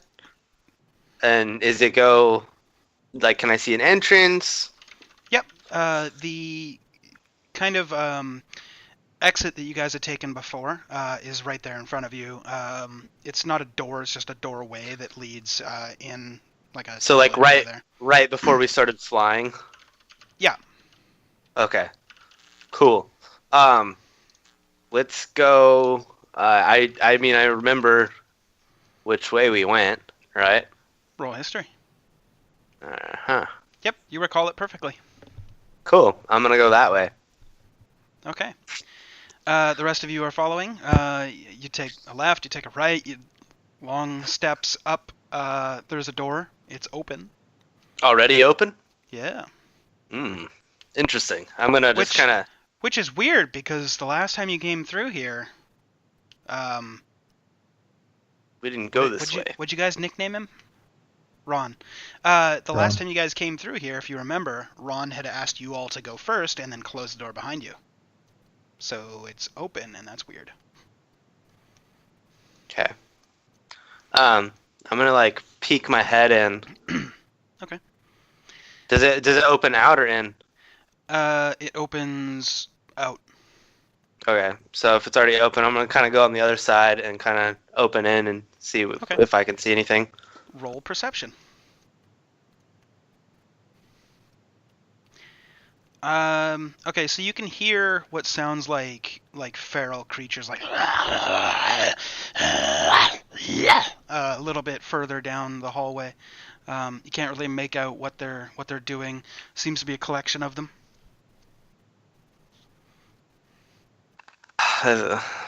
Awesome. I'm gonna. Karn and Bali are just right next to me. Yep. Can they hear that, or only I Uh, did? If they want to roll perception, I can tell them. Okay. Karn hears it, but can't Alright. see anything. I notice him pause. I'm gonna put my ear down. Oh. Yeah, you can very clearly make out what sounds like almost like a werewolf's kind of feasting sound. You can hear the wet sound of like teeth and blood and gnawing, feasting on a fresh cadaver kind of sound. You've seen it in the wild, in the kind of swamps where you're from. You'd seen like basilisks and other kind of creatures gnawing on fresh meat. How many do I hear? Sounds like 8, maybe more, maybe less. Pretty sizable collection. Okay, I'm walking in. You rolled a nat 20. I pretty much got to tell you everything. That's why I wasn't very asking Yeah. much, because it was like I'm gonna play that. Yeah. I'm gonna follow Bali in. Bali and- doesn't and have draw my dark swords. vision. Do you have your torch out? I have my torch out. Okay. As he does that, I'm gonna kind of peel off from him. Does the Okay. room open up? It's an 80-foot wide hallway. Okay. Are they directly in front of us? They would be significantly further down the hallway, yes, but ahead of you. I'm gonna go off to the left because I don't want to be in the torch light. That's Okay. all. So you're a good probably 120, 130 feet away. No discernible movement or anything happens. Kruven, as you kind of break away from the two of them and you kind of scale along the left wall, you come across the first door, which was directly across from the door that you guys had exited. And there is a sigil on it. That is... I'm not interested in the doors. I'm just That's fine. creeping up the side. That's fine.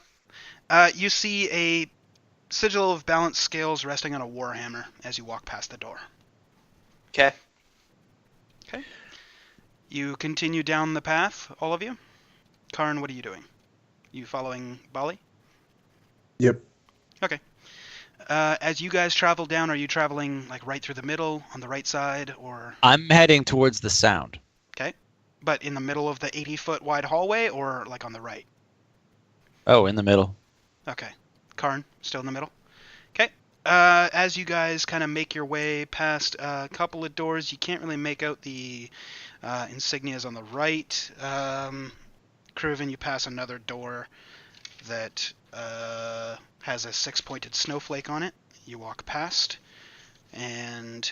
As I do that, guys- I'm gonna look down at my chest real quick. Does it match? Yep. Holy tits. I'm gonna remember this door. So you're just basically the way I've got you walking is you're walking along the door and you're just like keeping your eyes open and looking, and as you walk past the door, you kind of look at it and you're like, weird, and keep walking. No. Holy He said tits. holy tits. Okay, fine. Holy tits. Keep walking. Are you trying to be stealthy when you're coming up on these creatures? No. Me? I am, yes. No. Okay, if anybody's trying to be stealthy, please roll stealth. If you're not, don't. Okay. Cruven is like the wind. The other two, you kind of hear as the sound of like wet lapping kind of comes to a halt and stops, and you can hear that feral kind of noise suddenly get really quiet. I raise my torch up high. What do I see? You can barely see the outlines of 4 kind of humanoid, shaggy-furred creatures standing just upon the edge of the dim light, so you can only really see the outline with very little detail of your torch. They're just on the outside of the dim light radius. Okay. Are they all close together? You can see 4 of them, and they are. How close together?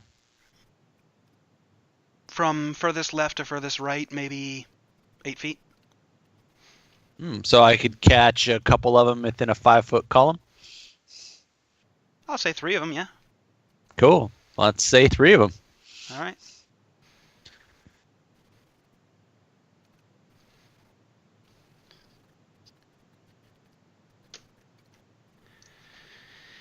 Gonna breathe a big old column of acid on them.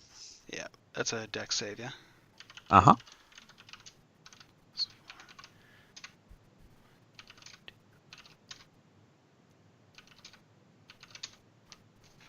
Okay.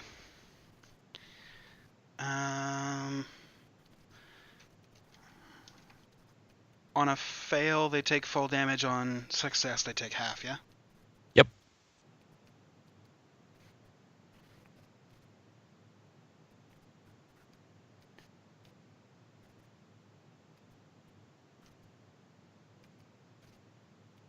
Okay.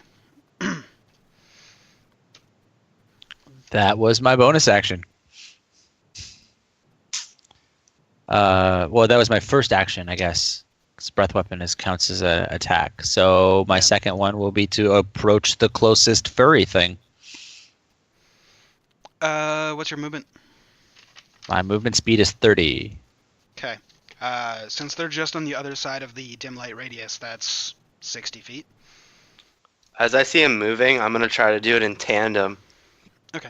So you can move your full movement speed up, and you now see the 4 that you had seen just on the other side of the dim light radius. As you move your full movement speed, the 4 come into view 30 feet away.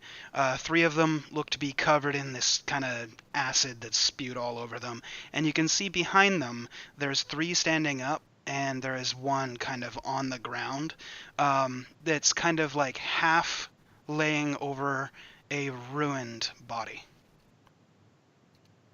Okay. Okay.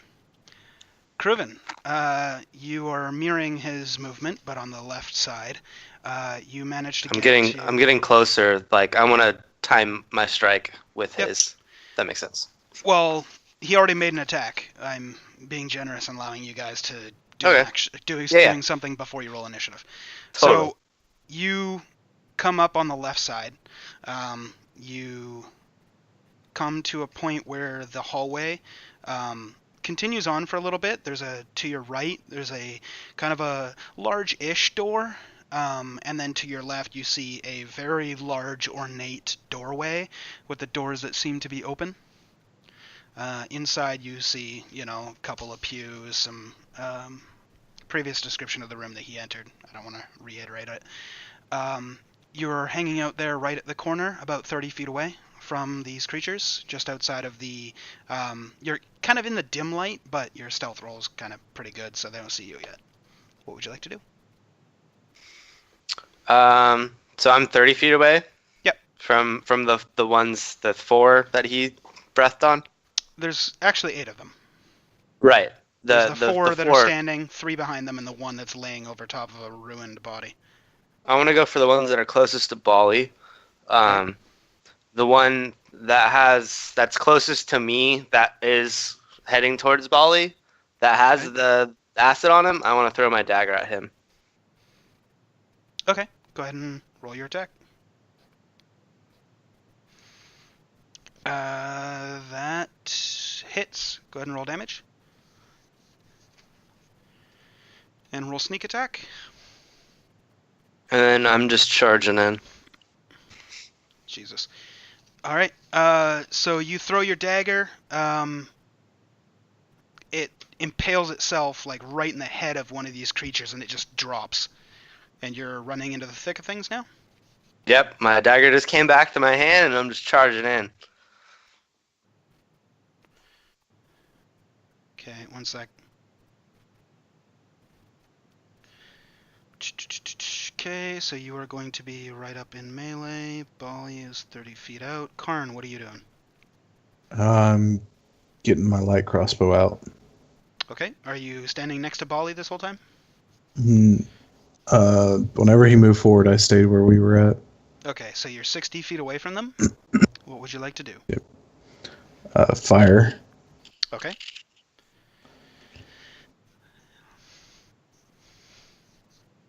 Nice. That one is dead. Taking aim at left, middle left, far right, 3 Far behind, right. and 1 on the ground. Okay, so far right is number 1. That'll hit. Roll damage. Woo! Alrighty. And now you can all roll initiative. Dope. I'm not going to roll them together. 1, 2, Mine 3, gets a 4, +1 or 6. +2 actually From what? from my con. From your con. Yeah, it always has. Or dex, sorry. Wait, no. It's always gotten that, but it just recently got more. Okay. Okay, so please hold. Number 8. Then number 5. Then number 7. Wait, did I roll too many times? 1, 2, 3, 4, 5, 6, 7. Okay. It is just +1. Never mind, I lied. Okay. 17 still puts you 4th in the order. Yeah, it's the same. And then number 1 goes. And then it's a bunch of shitty rolls. Number 6, then Karn. Bali rolled a 9, so he's up next. 4, 5. 2 is dead, so 4. Okay, cool. Okay. I had to put the monster manual over top of Skype on my screen, so I can't see you, so please verbal confirmations or whatever if things hit or not. Okay, so number 8 is going to move closer towards Kruven, moving within his attack range, and he's going to make 2 melee swipes. Your AC? Second one, yeah. Okay. For 7 points of slashing. Number 5. Are any of the other ones charging me? Number 7, the one after this one, will go for you. Number 6 is the one going for Bali. Number 4 Okay. will also attack you, but he's after, like, he's last in the rotation. Oh, yeah, I'll wait to use my reaction then. Number 5, the one that's crippled, is going to use his movement speed to crawl 15 feet closer to Bali. He is half the distance. That's his entire turn. Number 7 is the one that's going to walk over to you And he's going to attempt to slash you with his claws. 8 and a 6, neither hit. Number 6 is not next. Kruven, you're up, sorry. Okay. So the one that just hit me, Mhm. there was like another one charging me, right? Behind him? When you had moved up after throwing your dagger, you moved right up next to number 4. Number 8 came up and hit you, and then number 7 came up and missed both his attacks.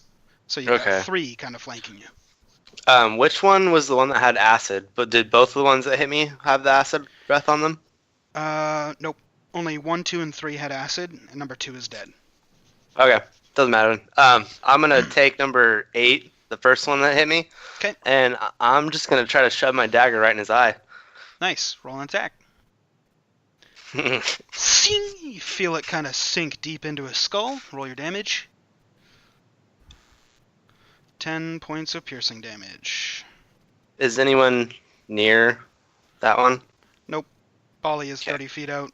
Karn is 30 feet out from him, so. Yeah, that's what I thought. Alrighty. Any bonus action or movement?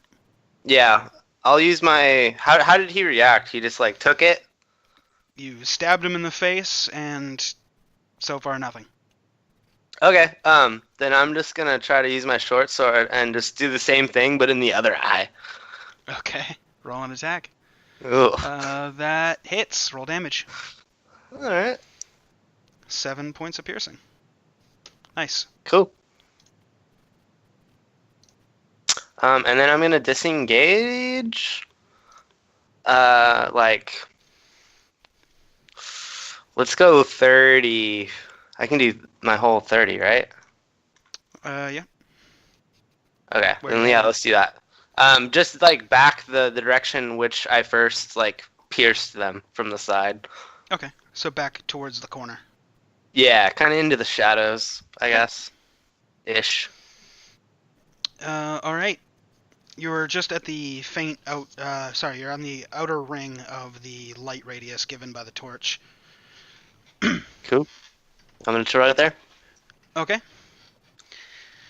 After that is number 1. He's going to move up and try to attack Bali. So he walks up to you and is going to swipe his claws at you. The 24 will hit, I assume. Yep. You take 7 points of slashing damage. I'd like to use my reaction for my new maneuver and parry the blow. So I'm Okay. going to use my superiority die to reduce the damage. Alrighty. So I take 2 points of damage instead. That you do.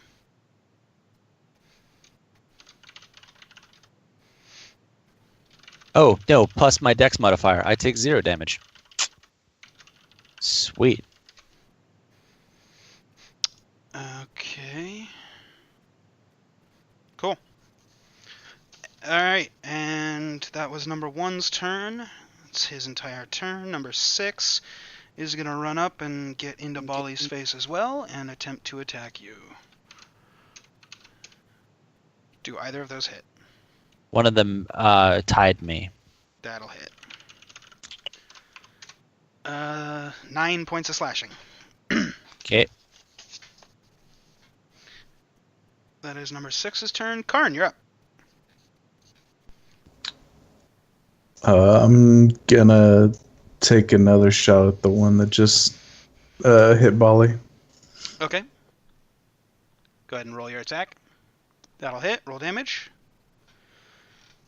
Cool. So you just... as the bolt just flies and hits it right in the kind of chest area. It's like... 6, and he takes 3 points. Cool. Bonus action or movement?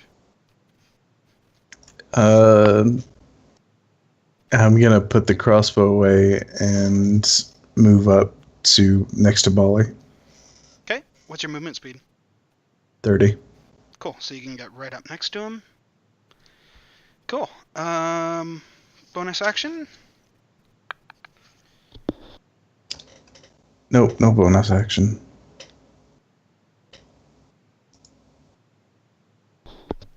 Okay, Bali, you're up. I'm going to draw my longsword, and the one that he just attacked, the one that Karn just attacked, I'm Yep. going to take a swipe at with Jonesy's blade.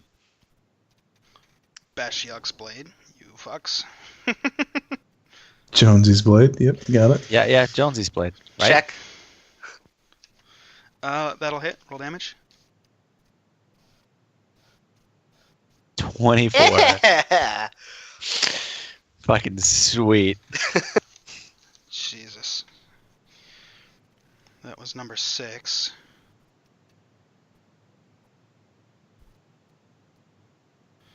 Okay. Give me one sec. Come on, tell me I can call it. No, you can't. Ah. I was checking to see something else. Okay, can I take another hit? Yep. Cool, I'm taking another swipe at him. All right. That Now hits. Roll give damage. it to me. 14. That'll kill it. Sweet. That's awesome. I slice it, and in my fervor, because I'm a great weapon master and have just killed that enemy, I get another slash. Okay. So that other dude that's right next to me, that attacked Number me the 1? first time, yeah, number 1. I'm gonna take a slice at him too. All right. Roll your attack. Hit. Fuck damage. yeah. Yeah. 23. Okay. Did I get him? No. Nope. Damn it. He's you kind of hit him and it cleaves through, his shoulder bit, down to the kind of neck area. He's spurting blood. He's looking pretty rough, but he's still in the fight. I'm happy with that. So that was my bonus action. I'm gonna stay right here next to Karn. Okay. It is number 3's turn. Number 3 is going to move right up into Bali's face and going to attempt to attack. Making 2 swipes. Both will hit. For a total of 7 slashing and 5 slashing, so 12 slashing damage. Okay. That'll be the end of number 3's turn. Number 4 is going to run off towards Kruven, and he is going to attempt to attack Kruven. Both miss. Okay, so I'm going to negate with my uncanny dodge the first one for half. So it was a 7. How did you want to do that? You can't do that retroactively, sir. Well, it's throughout the whole action. Your uncanny dodge is used on a reaction. When you get hit, you can make the reaction. You can't hold it till the end of the turn and then figure out, okay, this one did the most, Oh, okay. I'm going to react to it. So it's as things happen, you have to react. That's the tough part about choosing a reaction. You never know which one you should use it on. That's okay. You only hit me once. Yeah. That's number 4's turn. Number 8 is now up. He is going to move up next to Kruven and attempt 2 slashes. Number 8. Okay. Do either hit? This first one does. Yeah. Okay. You take 4 points of slashing damage. Then I will uncanny dodge that shit. All right. And number 5's turn is next. He is standing next to Bali. He's going to turn and try and swipe at Karn. 2 slashes. Do either hit? No. Okay. Number 7's turn. He's going to close the distance on Kruven, make his 2 swings. That is a crit, and that is a miss. So 2d6 plus 3. 11 points of slashing done to you from number 7. Damn. It is your turn. So yeah, there's 2 in front of me, right? There's a total of 3. Number 4, 8, 3? 7. Oh, okay. The first. Oh, yeah, that's right. Okay. So I'm gonna are they blocking my range in which the one that Bali was fighting? Number 4 is in the way of it, yeah. Okay. So that one, I'm gonna try to which direction is he from me? Is he to my right? Kind of front right-ish. Okay. So I'm gonna try to take a step to my right as I do this, but I wanna try to use my dagger and stab him on the side. Okay. You're going to take an opportunity attack from number 7. He's flanking on the left if you want to do that. I'm just gonna stand my ground and then hit him first. Then Okay. Okay. that same one that I was saying. Yeah. Yeah, number 4. Oops. You miss. That sucks. You have a second attack per attacks, yeah? Yeah. So I'm gonna try to do the same thing Okay. with my short sword. Alrighty. That'll hit. Roll damage. Cool.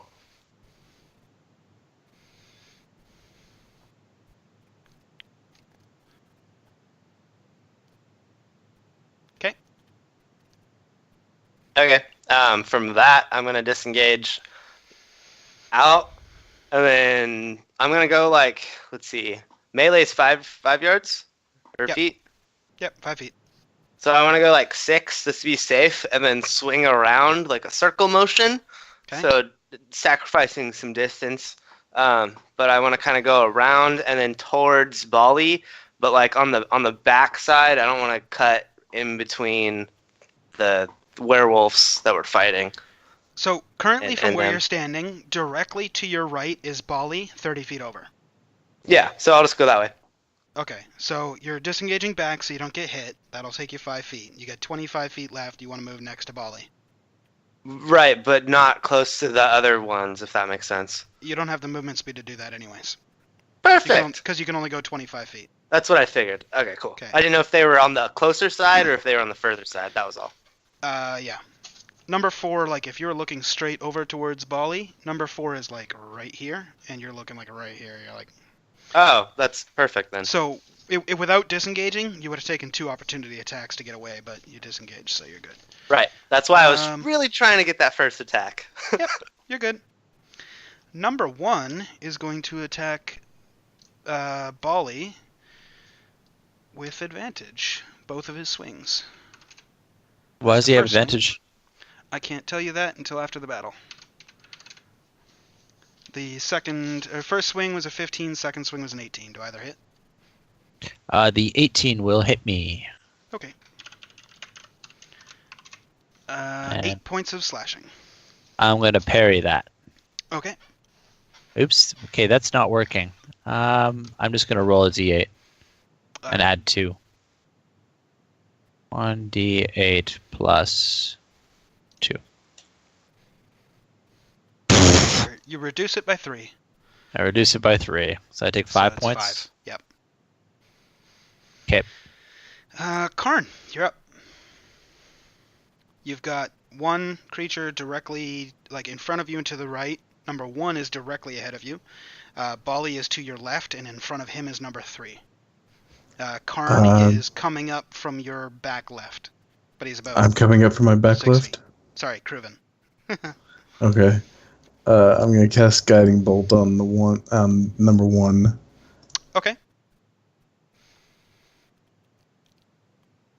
Make a ranged spell attack. Right. 16 hits. Your damage doesn't matter. It Tw- kills him. Okie doke. So your kind of radiant energy flows out from your hand and just hits him, and he just kind of explodes into a pus, kind of gore-filled area. Number 1 dies. Bonus action movement. I'm gonna look around to try to find my companions and see like how they look. Okay. They look kind of banged up. Give me 1 second. Roll perception.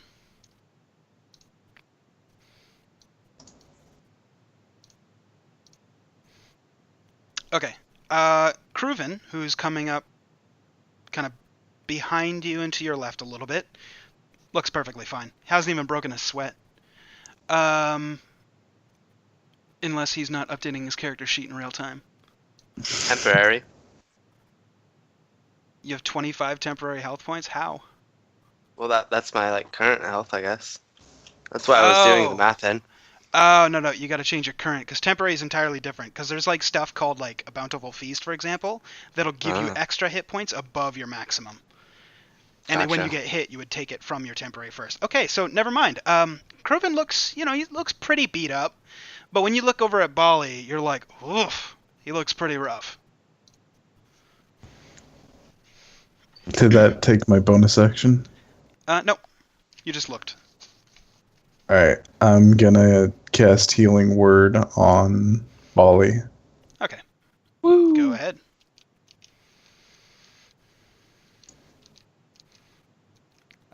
So 9 points of healing to Bali. Yeah. I'm helping. Alrighty.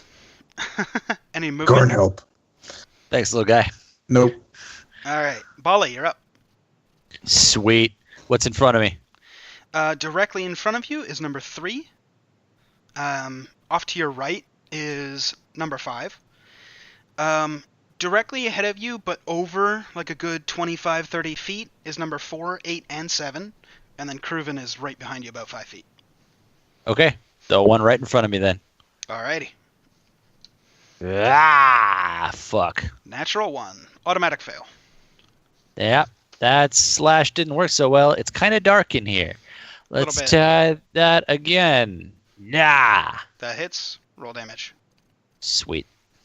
Okay, kills him. Number 3 is dead. Your sword just kind Sweet. of cleaves him straight in half. I forgot to do something.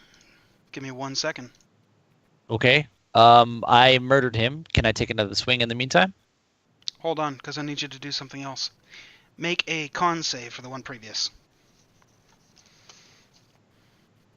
11.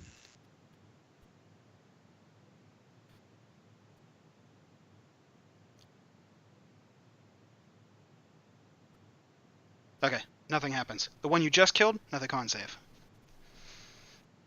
Nothing happens. You can make your third attack now. Sweet. So it's on the other one that's within melee range is number 5. Go ahead and roll damage. Total of 20. Jesus. Okay. Tanking it. You hit him real good with the sword. It cleaves in a good distance in the middle of his kind of chest cavity from the side as he like just tried to dodge out of the way but wasn't able to. Bonus action or movement.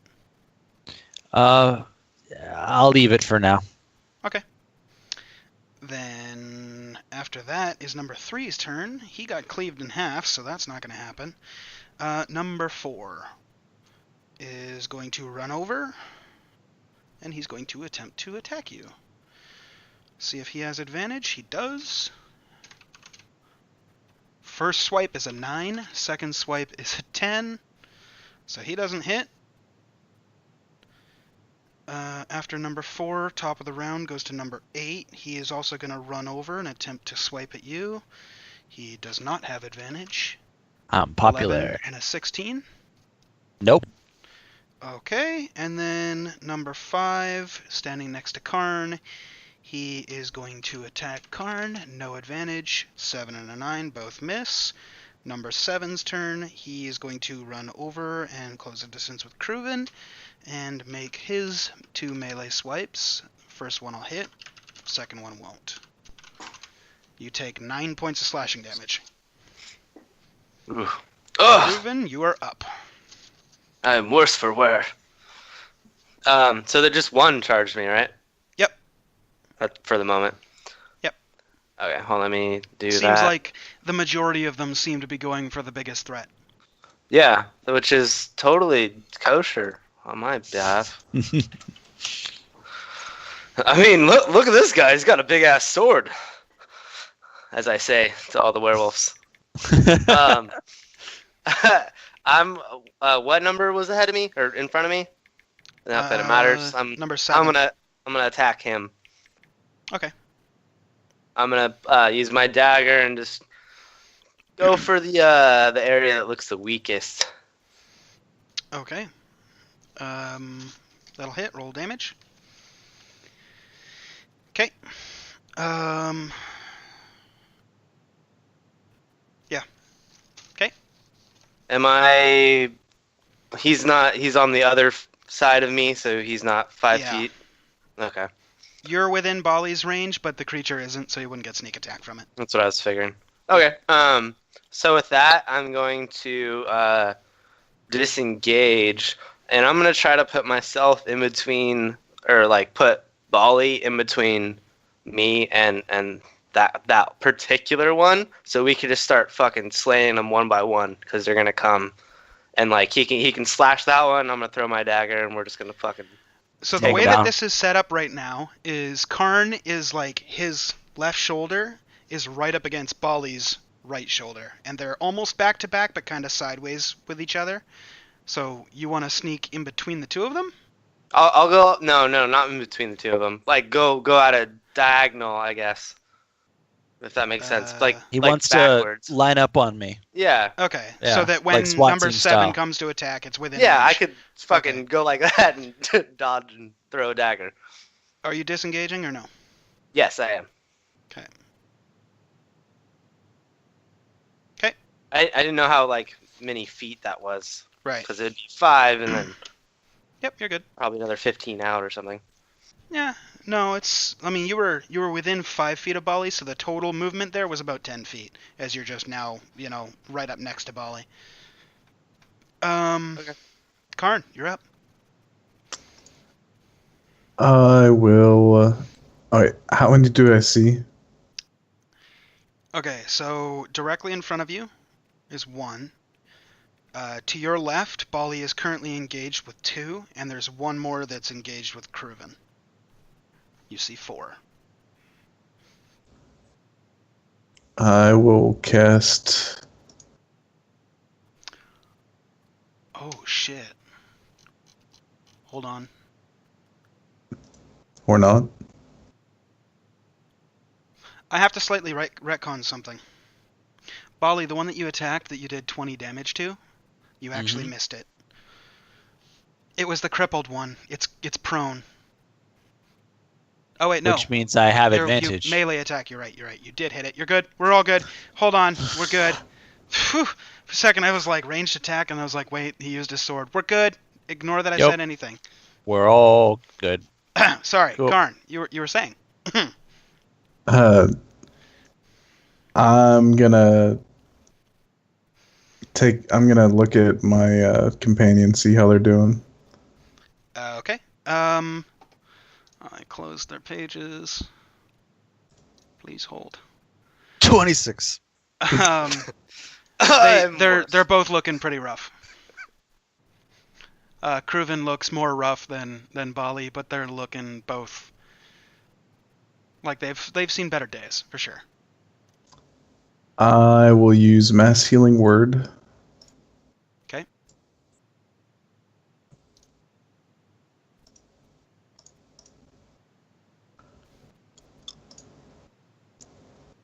Let's see.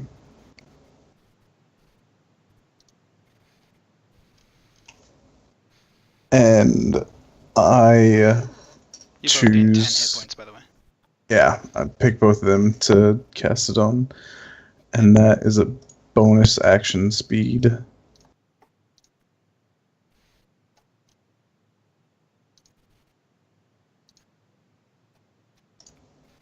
Solid So spell. I will also use Cure Wounds on Bali.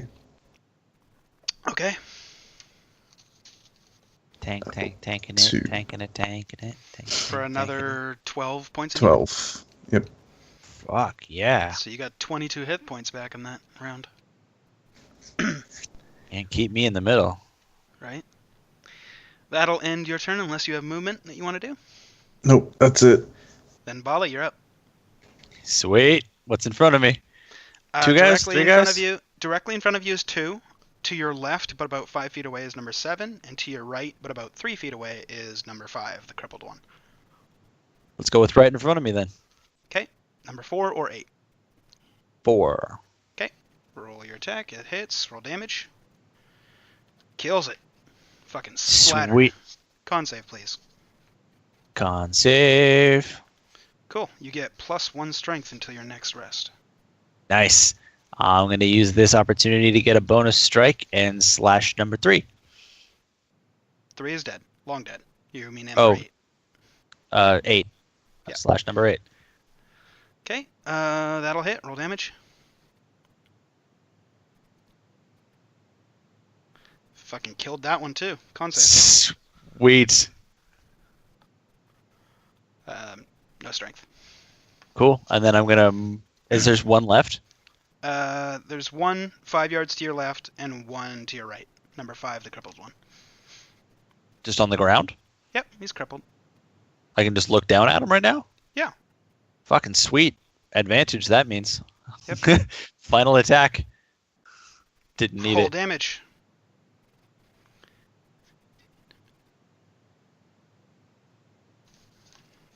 Killed that one too. Triple kill. Triple kill. That's fucking sweet. Yeah, I'm happy with that. I'm gonna stay exactly where I am so that my allies are stacked around me how I want them to be. But I want to make sure that I'm between. I'll shift myself so that I'm between the enemies and them. Okay. So you're stepping up slightly. Cool. You do that, and to the top of the round. 8's dead. 5 is now dead. Number 7 lets out a fucking terrible and lunges forward the extra 5 feet that it would take, and he's going to attack Bali Do it. with advantage. Let's go. First one's an 11. Second one is a 24. All right. For 11 points of slashing damage. I'm gonna parry it. I take Okay. 2 points of damage. You do. It is now Krippen's turn. All right. That one that just growled menacingly Yep. and charged him. Can I step a couple feet to one side and get a shot on him? Yep. Okay, I'm gonna He's step a couple currently feet, engaged with Bali, so you can do whatever you like here. and then there's one behind that one, right? No, there's only one remaining. And Oh, that's there's that this one. Okay, Yeah. so that was okay. There was the one that was like growling and looking real fierce the whole fight, right? No, he only just did that. Well, he was looking fierce they're the all whole kind fight. of Rather. feral kind of creatures, so they all kind of There look was fierce. there was one during the fight that was a little more fierce than the others. It was a reaction to getting hit. Oh, okay. Gotcha. Yeah.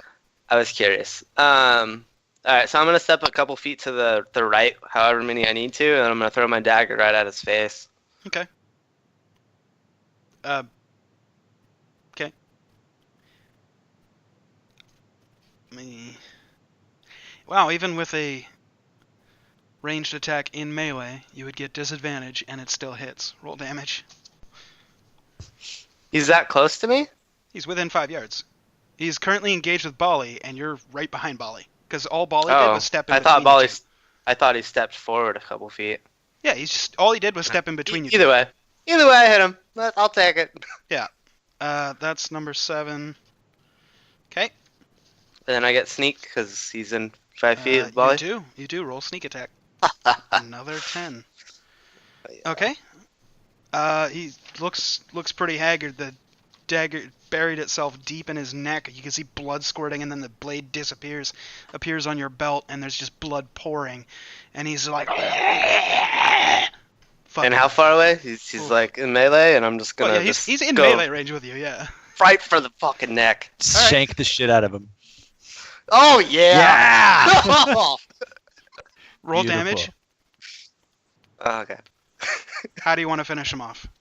I just, however it was severed, I just want to just sever the rest of it. You just prison shank Okay, the shit. So you just grabbed him by the head, by the scruff of his hair. You take your neck and you stab it right in the middle, and then just yank forward as it just rips apart his entire throat. You're just holding his severed head as his body just goes thump onto the ground. I'm gonna hold this as a trophy.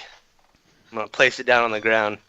No, Okay. hold this instead. I pick up the torch, and I start running towards the body that was ruined on the ground. Yeah. Yeah, it's Uh. 30 feet away. You walk over. You see. One sec. I need descriptors for this. I'm gonna bring the torch over so we can see a little bit easier for him. I'm rummaging through my backpack. Okay. You see a slender, average-sized elf with sloppy appearance. There's a bunch of drool and throw up all the way down his chest. Stop switching pages. When he switches pages on his character sheet, I can't see the fucking bio page, you cunt. Anyway, bunch of throw up all spewing down his chest. on his kind of like greenish armor. And yeah, he's just a mess of blood, and there's bite marks everywhere on his throat, on his wrist, on his legs. The armor is tattered.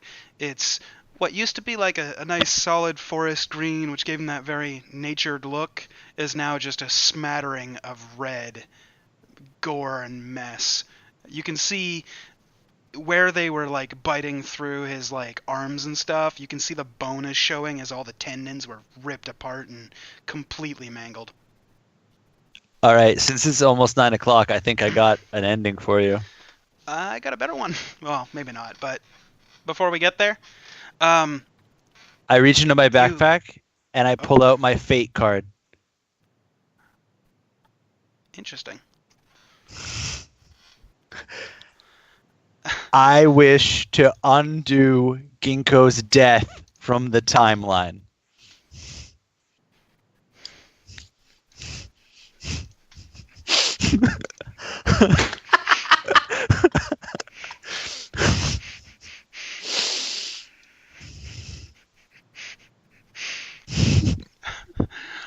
I need to look at this real quick.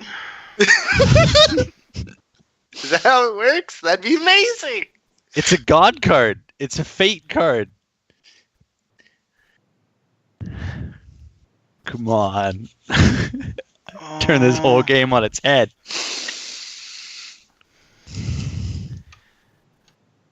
I'm going to read the description to you. Okay. This card enables the character to avoid even an instantaneous occurrence if so desired, for the fabric of reality is unraveled and respun. Note that it does not enable something to happen, it can only stop something from happening or reverse a past occurrence. The reversal is only for the character who drew the card. Other party members may have to endure the situation. Sorry, man. Doesn't apply. Fuck. But as you pulled out your card and you're like, I got the solution, or whatever your accent. Sorry, I'm terrible with Russians. It's a good thing you chose that character, not me. You're like, I got it, and you're like, I wish Ginkgo wasn't dead. You see his chest rise and fall one last time. Ginkgo gets closing words. Bleeding. Say your piece. Put me in the bag. As he exhales to his death. I'm gonna go grab the bag of holding. I'm gonna pick him up. So you root through Ginkgo's corpse to find the bag of holding. Well, I mean, the werewolves really wouldn't have much to deal with a bag. They would have just went for the flesh. Yep. So I'm just gonna go over here where the bag is. It was technically in his pack, but yeah, you root through, you find it without too much trouble. Oh, I thought he was wearing it. Well, it's in his pack, so it's Gotcha. Okay. I'm gonna grab it. Either way. All right. So you take his body and you want to shove him in. Yeah, I'm gonna pick him up and gingerly put him into the bag. Okay. I feel sad. Sorry, I just got the bag's holdings. Did you really? I'll have to add one more body to that one. All right. Damn, I really wish that card would have worked. That would have been nice. That man, I was so pumped for a second because we'll get to it in the post show, but you load Ginkgo's corpse with a heavy heart into the bag of holding. A moment passes. Anybody want to say a word for your fallen comrade? He was a good bear king. This again, I love it. It's a shame he wasn't a dog king. For the dogs got to him in the end. Look at Twitch chat. Here lies Ginkgo, king of bears. Oh. May he rest in pieces. All right. I'm just So- gonna pat Karn on the back. Yeah, Fair I'm just gonna like caress him on the other side. Just group hug. Good, Okay. good words, Karn. I'm gonna give him the spiritual thumbs up. Kruven, roll a religion. All right, 1 second. You're like in shambles. You're like, fuck, roll 20. Close it down already. Okay. No, I just had it minimized. Okay. Kruven, in the back of your mind, you hear the soft whispers of your patron. Says, "Don't worry. It was his time." Can you help us? You guys hear Kruven say, "Can you help us?" out loud. Garn help. I'm I not gonna cannot. respond to any of them. Okay. But there are many within the world that may. Unfortunately, Even I don't think anyone has the power to reach you where you currently are.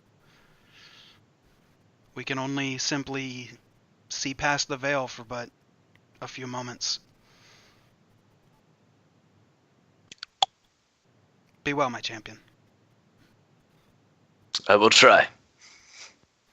No response. As Kruven says, "I will try" out loud. I'm gonna pick up one of the werewolves and start gnawing on it. Okay. I'm stress eating. Got you. I'm gonna feed Okay. some to my cat. Okay. Interesting. It's gonna be really, really mean cat. I'm just gonna keep it in my bag and never let it out. Fair enough. Nick says, "I don't want to play this game anymore." Yeah, so with that, Ginkgo's soul is forever in the ether. As you guys hear,